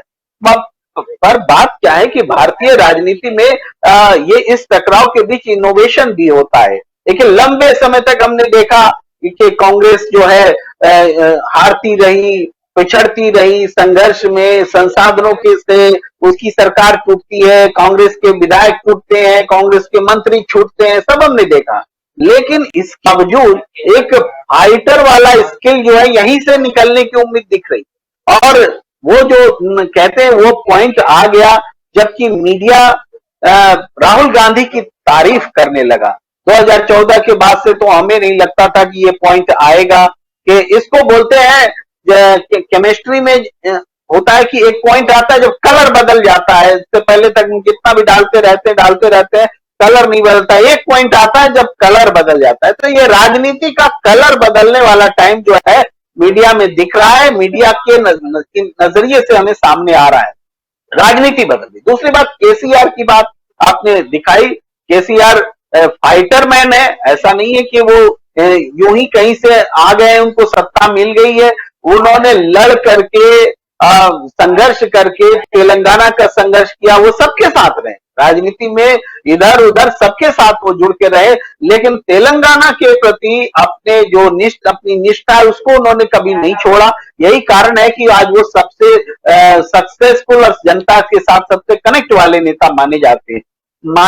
ममता बनर्जी ने जिस तरीके से बंगाल में जवाब दिया, एक टांग पर उन्होंने बंगाल को जीता, बीजेपी से बचाया, क्योंकि बीजेपी तो मीडिया के हिसाब से हड़प ही चुकी थी, मीडिया तो कह रहा था कि भाई वही आ रही है, लेकिन ममता ने बचाया। उसी तरीके से तेलंगाना में भी टीआरएस जो है उससे ज्यादा फाइटर बन करके सामने आएंगे। तेलंगाना छीनना कोई आसान काम नहीं है, और उन्होंने कह डाला, जैसे ममता बनर्जी ने कहा था हम एक टांग से अगर बंगाल जीत सकते हैं तो दो टांग से देश जीतेंगे, उन्होंने कहा था। तो आज केसीआर कह रहे हैं कि हमको हटा दो, गिराना चाहते गिरा दो, लेकिन संघर्ष से ही रास्ता दिखता है, हमें हैदराबाद से हटाओगे हम दिल्ली ले लेंगे, ये उन्होंने साफ साफ ऐलान किया है। यानी एक संघर्ष का मादा इस देश में डेवलप हुआ है, राजनीति में डेवलप हुआ है। तरफा सियासत जो है वो उसका अब अंत होगा, उस दिशा में बढ़ रही है राजनीति। और हम हो सकता है आपको लग रहा हो कि हम थोड़ा जल्दी कह रहे हैं ये बात कहने के लिए, लेकिन हम लोगों के भी हिसाब से हमें थोड़े समय आगे की तो बात दिखती है, बहुत ज्यादा न दिखती हो, हम वो धृतराष्ट्र को दिखाने वाले संजय नहीं हो सकते, लेकिन फिर भी एक छोटा मोटा राजनीतिक विश्लेषक होने के नाते हम ये देख सकते हैं कि राजनीति बदल रही है, और ये एक तरफा सियासत जो चल रहा था वो एक तरफा सियासत पर ब्रेक लगाने के लिए विपक्ष से संगठित ना हो करके भी सही, असंगठित रूप में ही सही, लेकिन जो बेचैनी दिख रही है, बेचैनी उनको इकट्ठा करेगी। बिल्कुल, बहुत सही बात आप यहाँ रख रहे हैं, लेकिन थोड़ा एक बार मीनू जैन जी आपके पास आना चाहूंगा और संदर्भ जो है रेफरेंस महाराष्ट्र का ही लेना चाहता हूं। महाराष्ट्र में चलिए सरकार एकनाथ शिंदे ने बना ली, देवेंद्र फडणवीस के साथ मिलकर के जो कुछ पिछले 10 दिनों 12 दिनों में हुआ वो हम सब ने देखा, पूरी दुनिया ने देखी पूरे घटनाक्रम को। लेकिन उसके साथ साथ क्या लगता है महाविकास अघाड़ी जिसमें शिवसेना, जिसमें कांग्रेस, जिसमें एनसीपी, ये महाविकास अघाड़ी को अभी भी वैसे ही गठित जैसा उस एक गठबंधन था वो बना हुआ दिखाई देगा आने वाले समय में? और अगर वैसा रहता है तो ये बेशक हम मान सकते हैं कि एक मजबूत अपोजिशन के रूप में होगा। हमारे एक साथी हैं, काफ़ी हमारे ज्वाइन मेंबर भी हमारे हैं, जावेद इकबाल जी, वो भी इस बात को लिख रहे हैं कि 2024 में महाविकास अघाड़ी जो है काफ़ी मजबूती के साथ महाराष्ट्र में विपक्ष की भूमिका निभा सकता है। लेकिन आपको क्या लगता है, आप महाराष्ट्र में मुंबई में बैठी हुई हैं, इसलिए भी आपसे पूछना चाहता हूं कि आने वाले समय में ये जो गठबंधन है इस सरकार के जाने के बाद और नई सरकार के आने के बाद बना रहेगा या टूट जाएगा? अगर टूट गया तो फिर विपक्ष बिखर गया, अगर नहीं टूटा तो विपक्ष मजबूत दिखाई देगा। किस रूप में देखती हैं आप?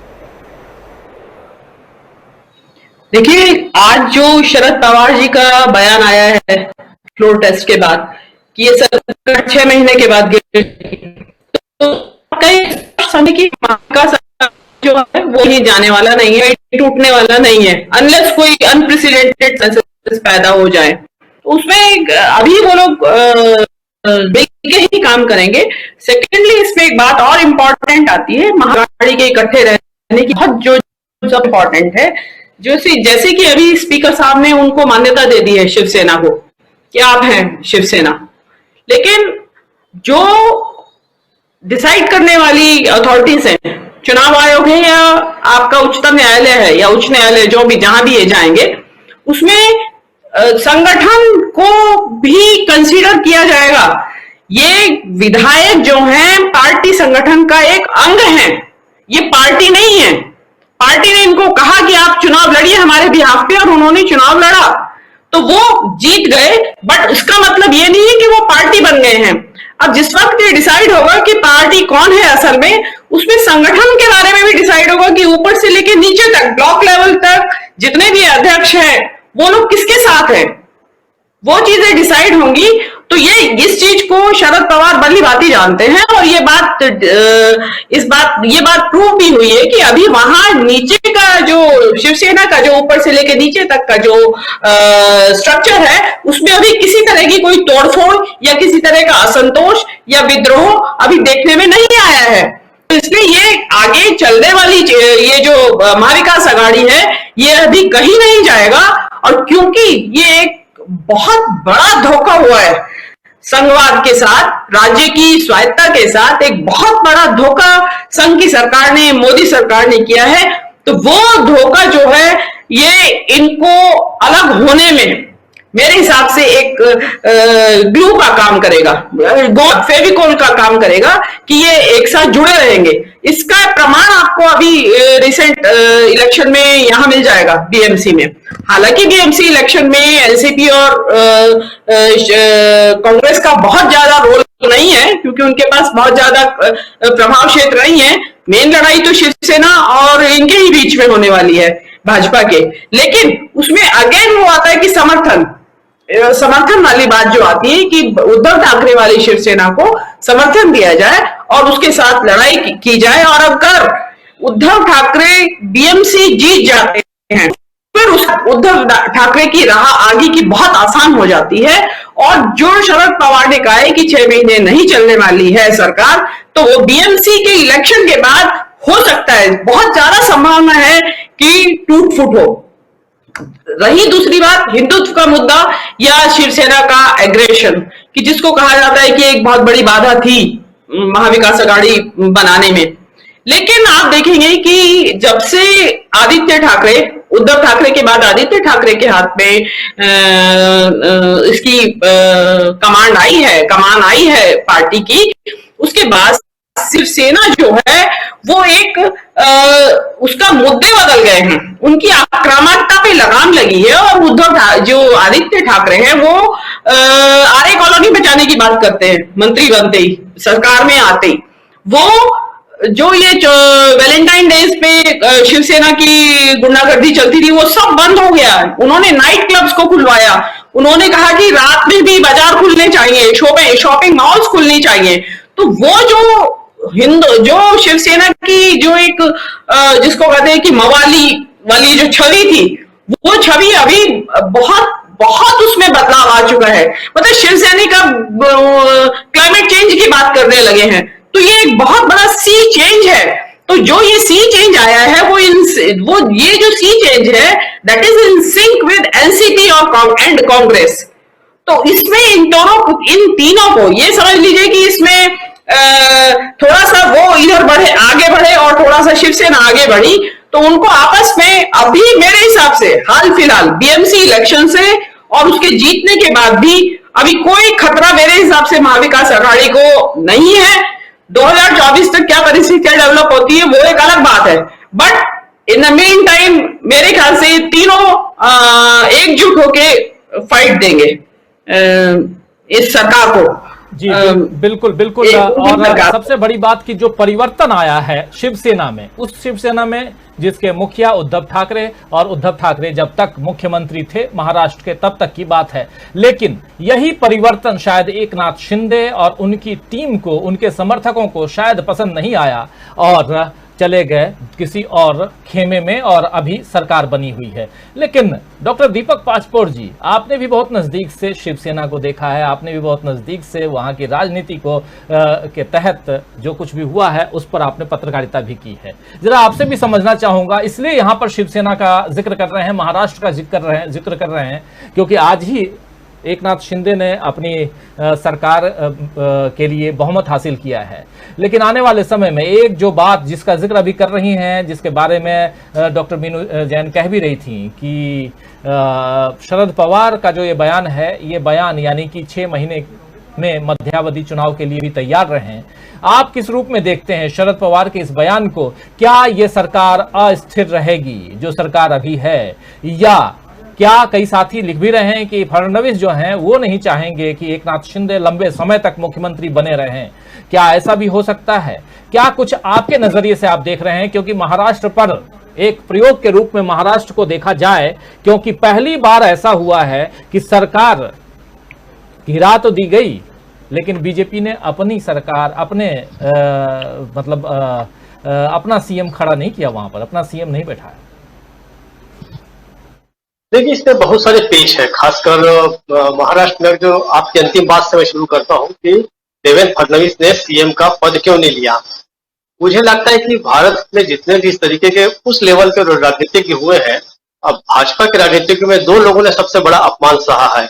एक तो लाल कृष्ण आडवाणी ने सहा है, जो बेचारे एक कमरे में अब कैद है, और दूसरे देवेंद्र फडणवीस ने, कि जहां पर वो मुख्यमंत्री रहे अब उन्हें एक ऐसे व्यक्ति के नीचे काम करना पड़ रहा है। तो मुझे लगता है कि ये काम बहुत लंबे समय तक वो सहज ढंग से नहीं करेंगे। जब से ये नया त्रिकोण बना, मुझे लगता है कि जो तीन व्यक्तियों के बारे में हम अगर विचार करें, एकनाथ शिंदे, देवेंद्र फडणवीस और तीसरे उद्धव ठाकरे, किसी की भी चुनौती किसी दूसरे से कम नहीं है। एकनाथ शिंदे की सबसे बड़ी चुनौती तो ये रहेगी कि कब वो पद से हटा न दिए जाएं, इसका उन्हें हमेशा ख्याल रखना पड़ेगा। और भारतीय जनता पार्टी कब हावी हो जाए और कर दिया जाएगा कि जिस तरीके से उद्धव ठाकरे के खिलाफ ये किया गया, अल्टीमेटली एकनाथ शिंदे और वे सारे लोग जो छोड़कर गए शिवसेना के, इन सब की नब्ज जो है वो तो अमित शाह के पास है। मुझे लगता है कि देवेंद्र फडणवीस को फिलहाल इसके उप मुख्यमंत्री पद दिया गया है ताकि जो भी सुप्रीम कोर्ट का फैसला 11-12 जुलाई तक स्थिति और क्लियर हो जाए, और जो कुछ करना है वो 12 जुलाई के बाद नए सिरे से किया जाए। क्योंकि भारतीय जनता पार्टी में ऐसा कोई संकोच या कोई लिहाज नहीं है कि वो 10 दिन के लिए, 5 दिन के लिए या 13 दिन के लिए प्रधानमंत्री मुख्यमंत्री बन जाए। हमने इसी महाराष्ट्र में देखा है कि किस तरीके से आधी रात को शपथ दिलाई जाती है, 1-2 दिनों के बाद उनके पार्टनर्स बदल जाते हैं और नई सरकार बन जाती है। तो ये सब कुछ अनहोनी जो है वो भारतीय जनता पार्टी उसकी आदी है, और उन्होंने अपने कैडर को और कैडर के साथ साथ पूरे भारत को इस चीज से बहुत उसका आदी बना दिया है कि भाई कुछ भी हो सकता है, आप तैयार रहिए। अब एकनाथ शिंदे की अगर आप चुनौती देखें तो एक तरफ उन्हें अपना बचाव करना है देवेंद्र फडणवीस से, और दूसरा जो कुछ सेट नॉर्म सेट करके गए हैं उद्धव ठाकरे, उसके बीच भी उनका संघर्ष रहेगा। एक तरफ भारतीय जनता पार्टी का हिंदुत्व का दबाव रहेगा, तो दूसरी तरफ धर्मनिरपेक्षता का भी दबाव रहेगा जो उद्धव ठाकरे छोड़कर गए हैं। अब उद्धव ठाकरे के सामने चुनौती यह है कि किस तरीके से रिगेन करें अपनी पार्टी को और महाविकास आघाड़ी को बनाए रखें।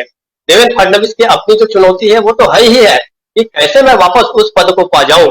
व्यक्तिगत महत्वाकांक्षाएं अक्सर होती हैं और मुझे नहीं लगता कि लंबे समय तक देवेंद्र फडणवीस भी जो है वो उप मुख्यमंत्री के रूप में कार्य करते रहेंगे। इसी शायद इन सभी हिसाब किताब को देखते हुए शरद पवार ने ये कहा होगा कि 6 महीने से ज्यादा ये सरकार नहीं चलेगी। लेकिन व्यक्तिगत रूप से अगर आप मुझे पूछे तो मैं चाहता हूं कि और 2.5 साल ही चले सरकार, ताकि लोगों के सामने पता चल जाए कि जोर-तोड़ से बनी सरकार के दुष्परिणाम किस प्रकार के होते हैं। और लोग उद्धव ठाकरे के योगदान को, मैं कोई बहुत उसका प्रशंसक नहीं रहा हूं, और शिवसेना कवर करते हुए अक्सर मैं शिवसेना की भरपूर आलोचना करता रहा हूं। और एक अपने लेख में तो मैंने कहा भी था कि राज ठाकरे और उद्धव ठाकरे जो है वो राजीव गांधी और संजय गांधी है महाराष्ट्र के।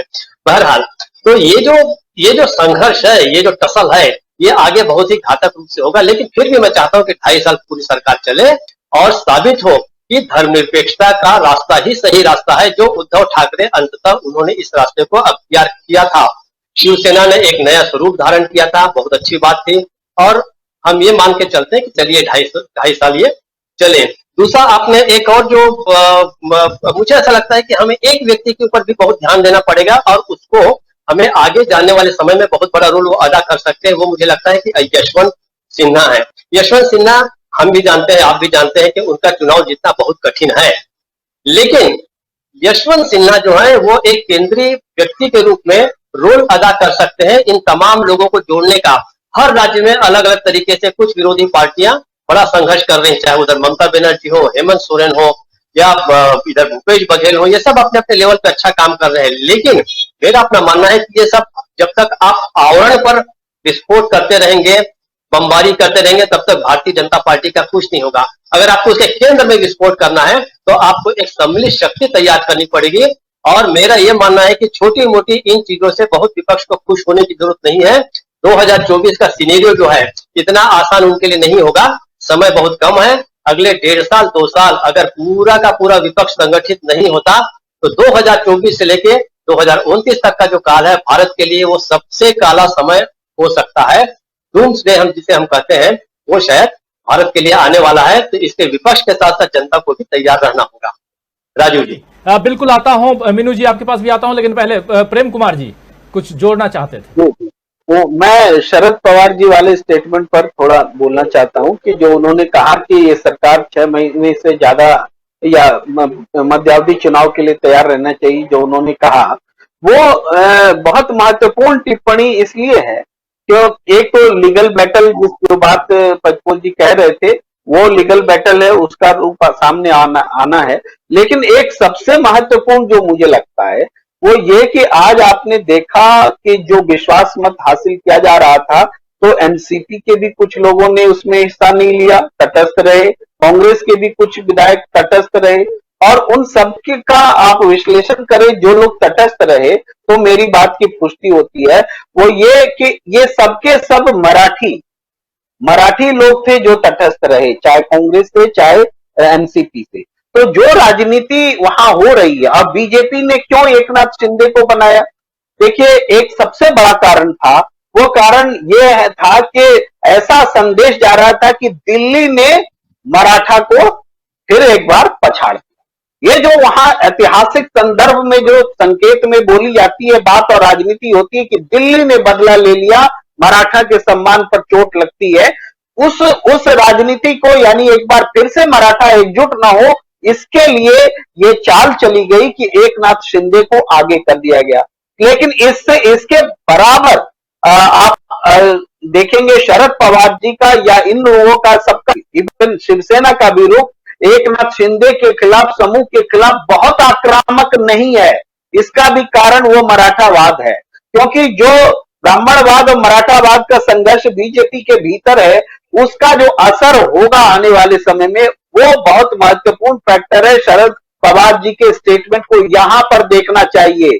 और जो लोग इकट्ठा हुए बीजेपी के साथ, वो लोग इकट्ठा नहीं रहेंगे, क्योंकि वो उनको तय करना पड़ेगा बीजेपी को कि अपनी जो राजनीति आपने ब्राह्मणवाद की शुरू की थी, आप क्या उसको छोड़ के फिर से परंपरागत राजनीति में आ रहे हैं, जो मराठाओं का वर्चस्व रहा है उस दिशा में शिफ्ट कर रहे हैं या नहीं कर रहे हैं, इंपॉर्टेंट बात है। तो शरद पवार की सियासत सारी पार्टियों के बीच मराठा जो वाद है उसको एकजुट करने की है। इस कारण से हमें लगता है कि शरद पवार देख रहे हैं कि अगले कुछ समय में, 6 महीने में या कुछ समय बाद वो वहां सरकार बदल जाएगी। जी बिल्कुल। मीनू जी आपके पास आना चाहूंगा, आप कुछ जोड़ना चाहती थी, फिर अमलेंदु जी आपके पास आता हूं। हाँ जी, मेरा ये कहना था कि एक बात जो चर्चा में मैं देख रही हूँ सिरे से ही पूरे डिस्कोर्स में ही गायब है, हमारे यहाँ ही नहीं ऑल ओवर इंडिया, कि ये जो सरकार गिरी है वहां पे फडणवीस को जो मुख्यमंत्री पद की शपथ नहीं दिलाई गई है और उनको उप मुख्यमंत्री बनाया गया, एक अपमानजनक स्थिति है मेरे हिसाब से। और फडणवीस को आरएसएस का ब्लू आइड बॉय कहा जाता है कि ब्राह्मण है, उनका मतलब सपना जो है आरएसएस का कि देवेंद्र फडणवीस को उस स्तर तक पहुंचा दिया जाए कि वो सेंटर में मोदी के सब्स्टिट्यूट बने और एक ब्राह्मण जो है वो हिंदू राष्ट्र का प्रधानमंत्री बने। तो मेरे हिसाब से मोदी और शाह ने मुख्यमंत्री पद से उनको हटाकर उप मुख्यमंत्री बनाकर ये जो अपमान उनका या जो भी कुछ किया है उन्होंने, मेरे हिसाब से तो ये उन्होंने आरएसएस को एक संदेश भेजा है कि बॉस कौन है, मतलब बॉस मोदी और शाह ही हैं। उनके नजर में ब्लू आइड बॉय का कोई महत्व नहीं है, ब्राह्मण का कोई महत्व नहीं है, उनके लिए मराठा राजनीति महत्वपूर्ण है, उनको मराठा से मराठा को ही टक्कर देना था। तो इस वक्त जो उन्होंने जो शिंदे हैं वो मराठा हैं, और ये चीज ये जो संघ का जो ये कॉन्फ्लिक्ट है, ये जो टकराव है, मेरे हिसाब से ये भी रंग दिखाएगा इस सरकार के चलने या गिरने में। ये भी एक बहुत बड़ा फैक्टर होगा, शायद शरद पवार वो भी जानते होंगे, क्योंकि संघ के अंदरूनी कुछ उनको भी नितिन गडकरी के जरिए रिएक्शन पता चला होगा कि उनका ब्राह्मण जो मुख्यमंत्री था उसको दरकिनार कर दिया गया है। दूसरी बात यह है कि एक और बात आ रही थी कि जब मैंने जो अभी शिवसेना के बदलते स्वरूप की बात की थी कि भाई इसीलिए एकनाथ शिंदे चले गए हैं। एकनाथ शिंदे 2.5 साल से कांग्रेस उसके साथ थे, शिवसेना के उसी बदली हुई शिवसेना के साथ थे। एकनाथ शिंदे तो ईडी के डर से गए हैं। ईडी 6 महीने में उनके ईडी के केसेस वापस हो जाएंगे और हो सकता है वो भी अजीत पवार कर जाए कि केसेस वापस हुए और वापस वो अपनी मूल पार्टी में आ गए। तो सरकार गिरने का एक नहीं बहुत सारे कारण है, यही मैं कहना चाह रही थी। राजीव जी, कई सारे कारण हैं और अजीत पवार एक एग्जाम्पल के रूप में सेट हैं, आप सब अच्छी तरह से जानते हैं। यहाँ पर एक बार सुनील शुक्ल जी फिर से जुड़ गए हैं हमारे साथ। सुनील जी, आपकी बात पूरी नहीं हो पा रही है, आप जब बात रखते हैं और बात अधूरी रह रही है। थोड़ा सा अब चर्चा समापन की ओर है और आपसे चाहूँगा कि जो अपनी बात आप रख रहे थे, और हम लोग इस वक्त चर्चा महाराष्ट्र की, चूंकि महाराष्ट्र से ही शुरुआत है और एक लंबे अंतराल के बाद फिर से महाराष्ट्र, और महाराष्ट्र के बाद किधर नाम जो है सबसे सामने जो आ रहा है वो आ रहा है झारखंड का, उसी का जिक्र आप कर भी रहे थे। लेकिन उससे पहले हमारे एक साथी हैं प्रीतम दुग्गल जी, वो कह रहे हैं कि हाल फिलहाल में महाराष्ट्र में विपक्षी एकता टूटती हुई नजर नहीं आ रही है। मीनू जी की बात से सहमत हैं वो, और फडणवीस का कहने का उद्देश्य जो भी हो, मगर सरकार ईडी की ही है, राहुल गांधी की इमेज में बहुत इजाफा हुआ है पिछले दिनों, और जो कुछ हुआ है उन्होंने 2-3 लाइन में सारी बातें लिख दी हैं। क्या कुछ कहेंगे सुनील शुक्ल जी? टेक्नोलॉजी के जमाने का ये हम लोग ये संकट में झेल रहा हूं मैं बार बार। मैं तो दीपक जी से बस घबराता हूं कि नाटने लगेंगे कि क्यों बार बार मैं गायब हो जा रहा हूं, लेकिन मैं इसी टेक्नोलॉजी का संकट है कि मैं इसका जवाब मेरे पास कुछ नहीं है, बार बार मैं डिस्कनेक्ट हो जा रहा हूं। खैर, क्षमा याचना सहित मैं ये कहना चाहता हूं कि मैं मानता हूं कि महाराष्ट्र में विपक्ष की एकता के ऊपर कोई संकट नहीं है। विपक्ष के जो नेता, हालांकि राज्यसभा और विधान परिषद के चुनाव में दोनों पार्टियां अपने विधायकों को एक रखने में वो नहीं हो पाई, सफल नहीं हो पाई थी, और जबरदस्त तरीके से क्रॉस वोटिंग वहां हुई और इनके उम्मीदवार हारे भी। लेकिन जो सरकार बनी है उस सरकार को लेकर के अभी कम से कम सुप्रीम कोर्ट के निर्णय के बाद के तक ही सरकार की निरंतरता के ऊपर कुछ कहा जा सकता है। तभी कांग्रेस और एनसीपी के विधायक जो उनके साथ हैं उनके साथ वो बने रहेंगे। उनके वहां से हटने की मुझे कोई संभावना नजर नहीं आती है। और इसीलिए मैं शरद पवार की जो इस बात से मैं सहमत हूं कि मध्यावधि चुनाव की कोई स्थिति हो, इस सरकार के ऊपर अभी भी एक संकट की स्थिति है, क्योंकि तमाम अभी कानूनी पक्ष है। हमारे भी मैंने प्रेम कुमार जी और पल्लवी जी को यह बहुत अच्छे से जानकारी होगी कि अभी ये कानूनी मुद्दे हैं। जो शिंदे गुट अलग हुआ है, वह शिंदे गुट कहां जाएगा, किसके साथ जाएगा, इसकी क्या स्थिति बनेगी, यह देखने की बात होगी। लेकिन यह और मैं भी भाई मैं मुतमईन हूं कि शिवसेना पूरी तरह से उद्धव ठाकरे की ही रहेगी। शिवसेना संगठन के ऊपर कम से कम कोई संकट मैं नहीं देखता। जितना शिवसेना संगठन के बारे में मैं जानता हूं या जितना मैंने पढ़ा लिखा है और जितना उनको देखा है, लेकिन यह जरूर है कि भारतीय जनता पार्टी का संगठन और शिंदे की सरकार शिवसेना को प्रभावित करने का कोई प्रयास छोड़ेगी नहीं। और इससे भारतीय जनता पार्टी का पूरा सक्रिय उनको समर्थन मिलेगा। लेकिन अभी यह देखना होगा कि यह जो गुट अलग हुआ है, इनकी विधानसभा में क्या स्थिति बनती है, क्योंकि विधानसभा में कोई एक गुट किसी गुट को मान्यता नहीं मिलती है। जहां तक कानूनी स्थिति होती है, इनको किसी न किसी दल में शामिल होना पड़ेगा। क्या बीजेपी उनको अपने में शामिल कराएगी? मुझे लगता है कि नहीं करा पाएगी, क्योंकि अगर उनके अंदर खुद ही उनके संगठन विद्रोह की स्थिति होगी कि अगर 40 लोगों को अपने साथ उन्होंने शामिल करा लिया, तो उन क्षेत्रों में जहां के विधायक जीत करके आए हैं, उनके पार्टी के लोगों की क्या स्थिति बनेगी? जिस दूसरी स्थिति ये बनती है कि क्या राज ठाकरे खुल करके इनके समर्थन में आ जाएंगे? मुझे अभी तक तो नजर नहीं आता। हालांकि इस विश्वास मत के प्रस्ताव में संभवतः उन्होंने मतदान किया है शिंदे के साथ में, इस बिना पर कि विधानसभा का अध्यक्ष और मुख्यमंत्री दोनों मूल रूप से शिवसेना के नेता हैं। तो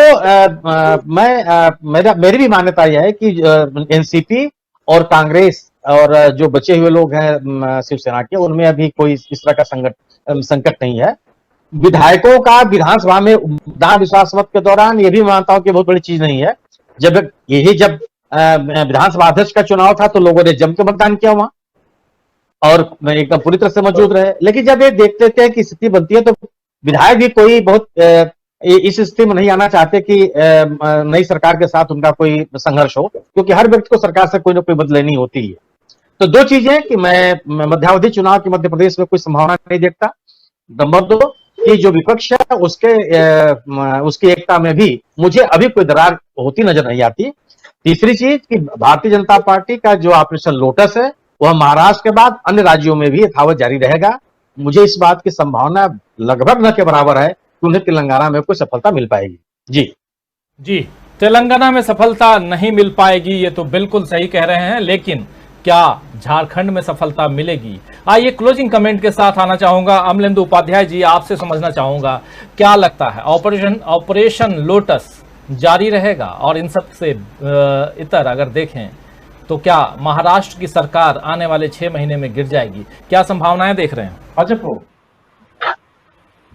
देखिए राजीव जी, मुझे लगता है कि महाराष्ट्र की सरकार जो है वो 6 महीने से पहले भी गिर सकती है, क्योंकि बहुत सारी चीजें जो है वो सुप्रीम कोर्ट के आदेश के ऊपर जो मामला गया हुआ है उस पर निर्भर करेगा और उसका क्या आदेश आता है। अगर मान लीजिए आदेश आ जाता है, जो कि संभावना है कि आना चाहिए, अगर सब कुछ संवैधानिक तरीके से होता है, मतलब हमारा जैसे सीजीआई ने कहा कि सब चाहते हैं हमारे तरीके से हो और हम केवल संविधान के प्रति वचनबद्ध हैं, तो अगर संविधान के प्रति वचनबद्धता के तरीके से फैसला आता है तो निश्चित तौर से फिर एकनाथ शिंदे गुट के लिए जो है बहुत संकट पैदा हो जाएगा और उनकी जो है वो रद्द हो जाएगी। क्योंकि देखिए 2-3 गड़बड़ियां हुई हैं एकनाथ शिंदे गुट से, और 2-3 गड़बड़ियां ये है कि एक तो जब गए सुप्रीम कोर्ट में तो उन्होंने 16 लोग गए, उन्होंने कहा कि साहब इस सरकार के पास बहुमत नहीं है।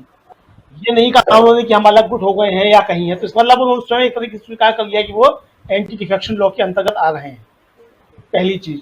दूसरी एक चीज, उन्होंने गवर्नर को पहले भेजा, उसमें 34 लोगों की चिट्ठी थी, इसके नाम थे। अब वो सही थे या गलत थे वो अलग का विषय, तो वो है।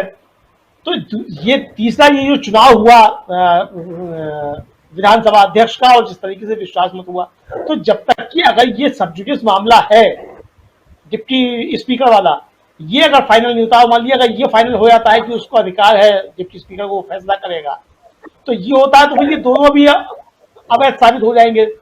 तो अभी बहुत से कानूनी दांव पे जिसमें बचे हुए हैं। तो इसलिए बात, और दूसरी बात जो है कि बीएमसी चुनाव तक तो एकनाथ शिंदे को, अगर ये मतलब चलता है तब तक कोई फैसला नहीं आता है और सरकार तो बीएमसी चुनाव तक एकनाथ शिंदे को भारतीय जनता पार्टी बर्दाश्त करेगी, लेकिन उसके बाद जो भारतीय जनता पार्टी एकनाथ शिंदे को भी बर्दाश्त नहीं करेगी और वहां भी कुछ ना कुछ खुराफात करेगी। तो ये खुराफात जो है भारतीय जनता पार्टी करेगी कि फडणवीस करेंगे, कौन करेगा, ये देखने वाली चीज हो। तो ये खुराफात भी है होगी, तो भारतीय जनता पार्टी खुराफात से बाज नहीं आएगी। जब उद्धव ठाकरे के साथ खुराफात से बाज नहीं आ सकती भारतीय जनता पार्टी, तो एकनाथ शिंदे के साथ खुराफात क्यों नहीं करेगी? जो उसका चरित्र है असली, तो वो अपने चरित्र कैसे छोड़ देगी? तो ये वो उसका असली चरित्र जब वो भी सामने आएगा, वो एकनाथ शिंदे के साथ भी खुराफात होगी। अब जहां तक झारखंड का सवाल है, मुझे लगता है कि झारखंड भी जो है वो करवट लेना शुरू कर दिया है उसने, और जिस तरीके से हेमंत सोरेन अब थोड़ा सा ट्रैक बदल रहे हैं, तो या तो हेमंत सोरेन ही शामिल हो जाएंगे साथ में, और साथ में शामिल नहीं होंगे तो सरकार गिरा दी जाएगी, क्योंकि वहां भी पहले से लोटस ऑपरेशन लोटस जो चल रहा है, पहले से चल रहा है, ऐसा नहीं कि वहां आज चल रहा है।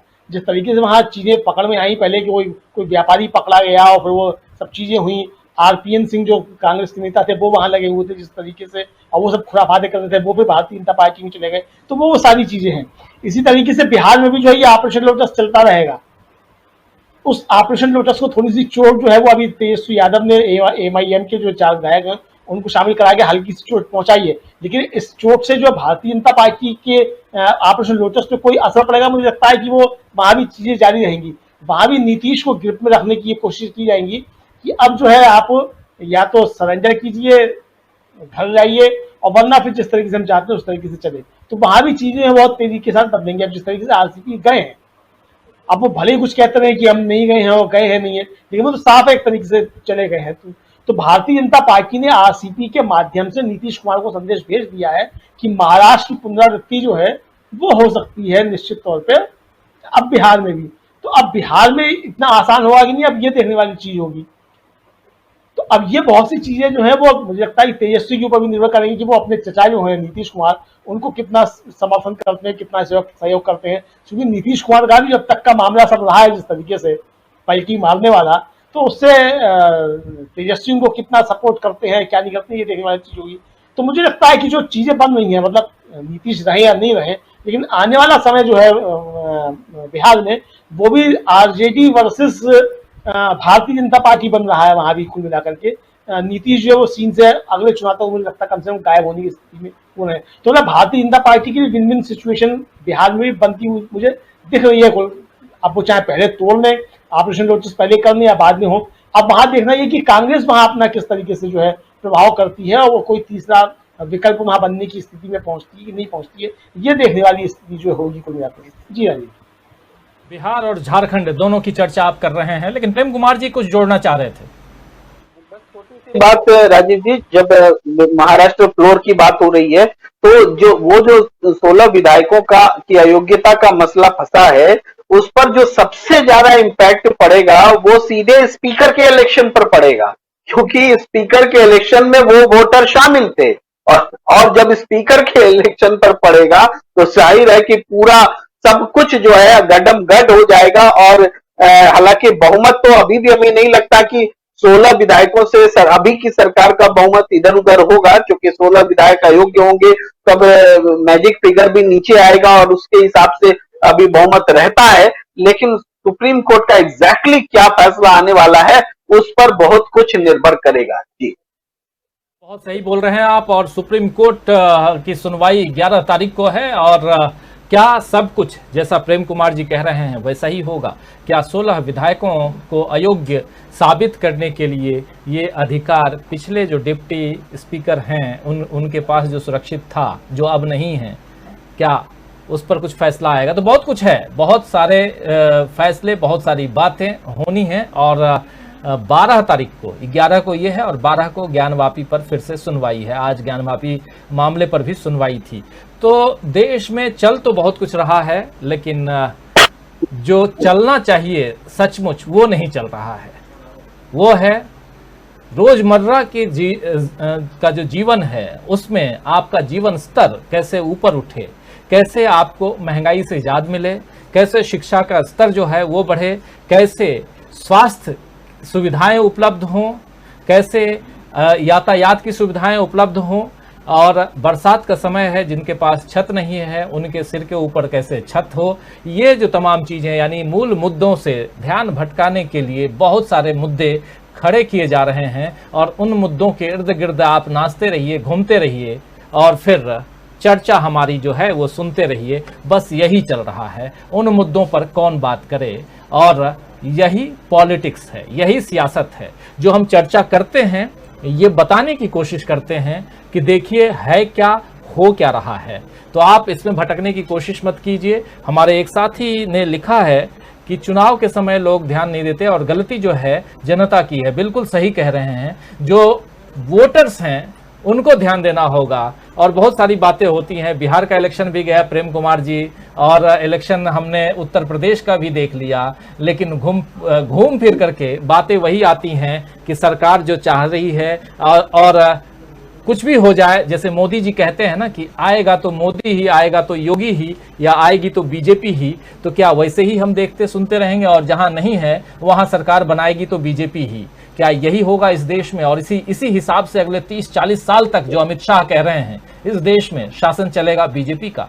तो बहुत सारे सवाल हैं दोस्तों। इन सवालों का जवाब ढूंढने की कोशिश खुद कीजिए, और कल शाम 7 बजे हम हाजिर होंगे। लेकिन उससे पहले बहुत धन्यवाद देना चाहता हूं मीनू जैन जी आपको, सुनील शुक्ल जी, आपने अपनी तरफ से पूरी कोशिश की और आप जुड़े रहे। बहुत धन्यवाद देता हूं। क्या कहें, टेक्नोलॉजी का जमाना, बिल्कुल सही कह रहे हैं, लेकिन होता है आजकल जो इंटरनेट कंपनियां हैं वो भी फायदे में हैं, और इसी ढंग से फायदे में हैं। चाहे वो एयरटेल हो, चाहे वो वोडाफोन हो, चाहे जियो हो। आप देख लीजिए इन तीन के अलावा चौथा कोई नहीं है। तो बस यही होने वाला है। बैंक्स कितने बैंक्स थे और कितने रह गए ये भी आप देख रहे हैं। सब सिमटता जा रहा है और हम बंधते जा रहे हैं। यही बात हम यहाँ करने की कोशिश करते हैं। डॉक्टर दीपक पासपोर्ट जी बहुत धन्यवाद देता हूँ आपको। प्रेम कुमार जी आपको भी बहुत धन्यवाद देता हूँ, जुड़े रहे आखिर तक आप। और अमलेंदु उपाध्याय जी, आप सबने सटीक विश्लेषण आपने किए, और हमारे तमाम साथी आप लोगों के ऊपर कमेंट भी कर रहे हैं कि बहुत सटीक है, बहुत बढ़िया कह रहे हैं आप। असलम चिश्ती लगातार लिखते रहे हैं इस बात को, और साथ में लिख भी रहे हैं कि एक बेहतरीन चर्चा के लिए डीबी लाइव के पत्रकारों को नमन, और 4 दिन की चांदनी फिर अंधेरी रात। गुलशन गुलाटी जी कह रहे हैं thanks mister Rajiv for listening to mister Amlendu Upadhyay without interruption. Amlendu Upadhyay ji, Gulati ji, मैं कहूं कि हमारे साथी हैं, हमारे सहयोगी हैं, और एक ही संस्थान में हैं, और उनका एक्सपर्ट कमेंट तो बिल्कुल जरूरी होता है। लेकिन कई बार जो हमारे दूसरे, क्योंकि अमलेंदु उपाध्याय जी हमारे साथ गेस्ट के रूप में नहीं बैठते हैं, वो हमारे सहयोगी के रूप में बैठते हैं। अमलेंदु उपाध्याय जी भी और डॉक्टर दीपक पासपोर्ट जी भी, ये दोनों हमारे स्टाफर कह सकते हैं। तो उनके कमेंट में टोका टाकी, रोक टोक जहां जरूरत होती है वो उतना अधिकार मुझे है कि वो मैं कर सकता हूं। लेकिन बाकी जो हमारे साथी हैं, जो गेस्ट के रूप में बैठते हैं, जो मेरे अतिथि होते हैं, उनका ससम्मान कहीं भी रोक टोक में नहीं करता हूं। इसलिए आपको बुरा लगता है, मैं समझ सकता हूं, लेकिन उनकी बात जब जरूरत होती है पूरी बात आप तक पहुंचाने की कोशिश करता हूं। जावेद इकबाल खान जी कह रहे हैं ग्रेट डिबेट। राजीव रंजन जी बहुत धन्यवाद। और साथ में शकील अहमद जी कह रहे हैं thanks again Rajiv ji for wonderful debate. Good night आपको शकील अहमद जी। अफरोज आलम भी हमारे साथ में बने हुए हैं, जो कह रहे हैं कि अब इसका कोई मतलब नहीं कि महाराष्ट्र में एक नाथ शिंदे सीएम बने या कोई और, अहम तो ये है कि शिवसेना को तोड़ने में बीजेपी कामयाब रही। बिल्कुल सही कह रहे हैं अफरोज आलम जी, बिल्कुल सही। मनोज कुमार कह रहे हैं कि राष्ट्रपति पद के लिए यशवंत सिन्हा योग्य हैं, वो रबर स्टाम्प नहीं रहेंगे। सिन्हा जी अगर चुनाव जीत जाएंगे तो देश अच्छी दिशा में चलेगा। विधायकों सांसदों से अपील है कि अपने विवेक से सशक्त उम्मीदवार को वोट दें। और श्वेताब प्रसाद थैंक्स कह रहे हैं। श्वेताब जी बहुत धन्यवाद आपको। और साथ में ऐसे बहुत सारे साथी, जावेद इकबाल जी जुड़े रहे हमारे साथ में और भी बहुत सारे साथी जुड़े रहे। प्रीतम दुग्गल जी बने रहे लगातार। रामनाथ मेघवाल जी हमारे साथ बने रहे। ऐसे बहुत सारे साथियों, आप सब जुड़े, आप सबका बहुत बहुत धन्यवाद देता हूं, बहुत शुक्रिया अदा करता हूं। और कल शाम 7 बजे फिर हाजिर होऊंगा। तब तक आपसे विदा लेता हूं। नमस्कार, गुड नाइट, शुभ रात्रि, शब बखैर।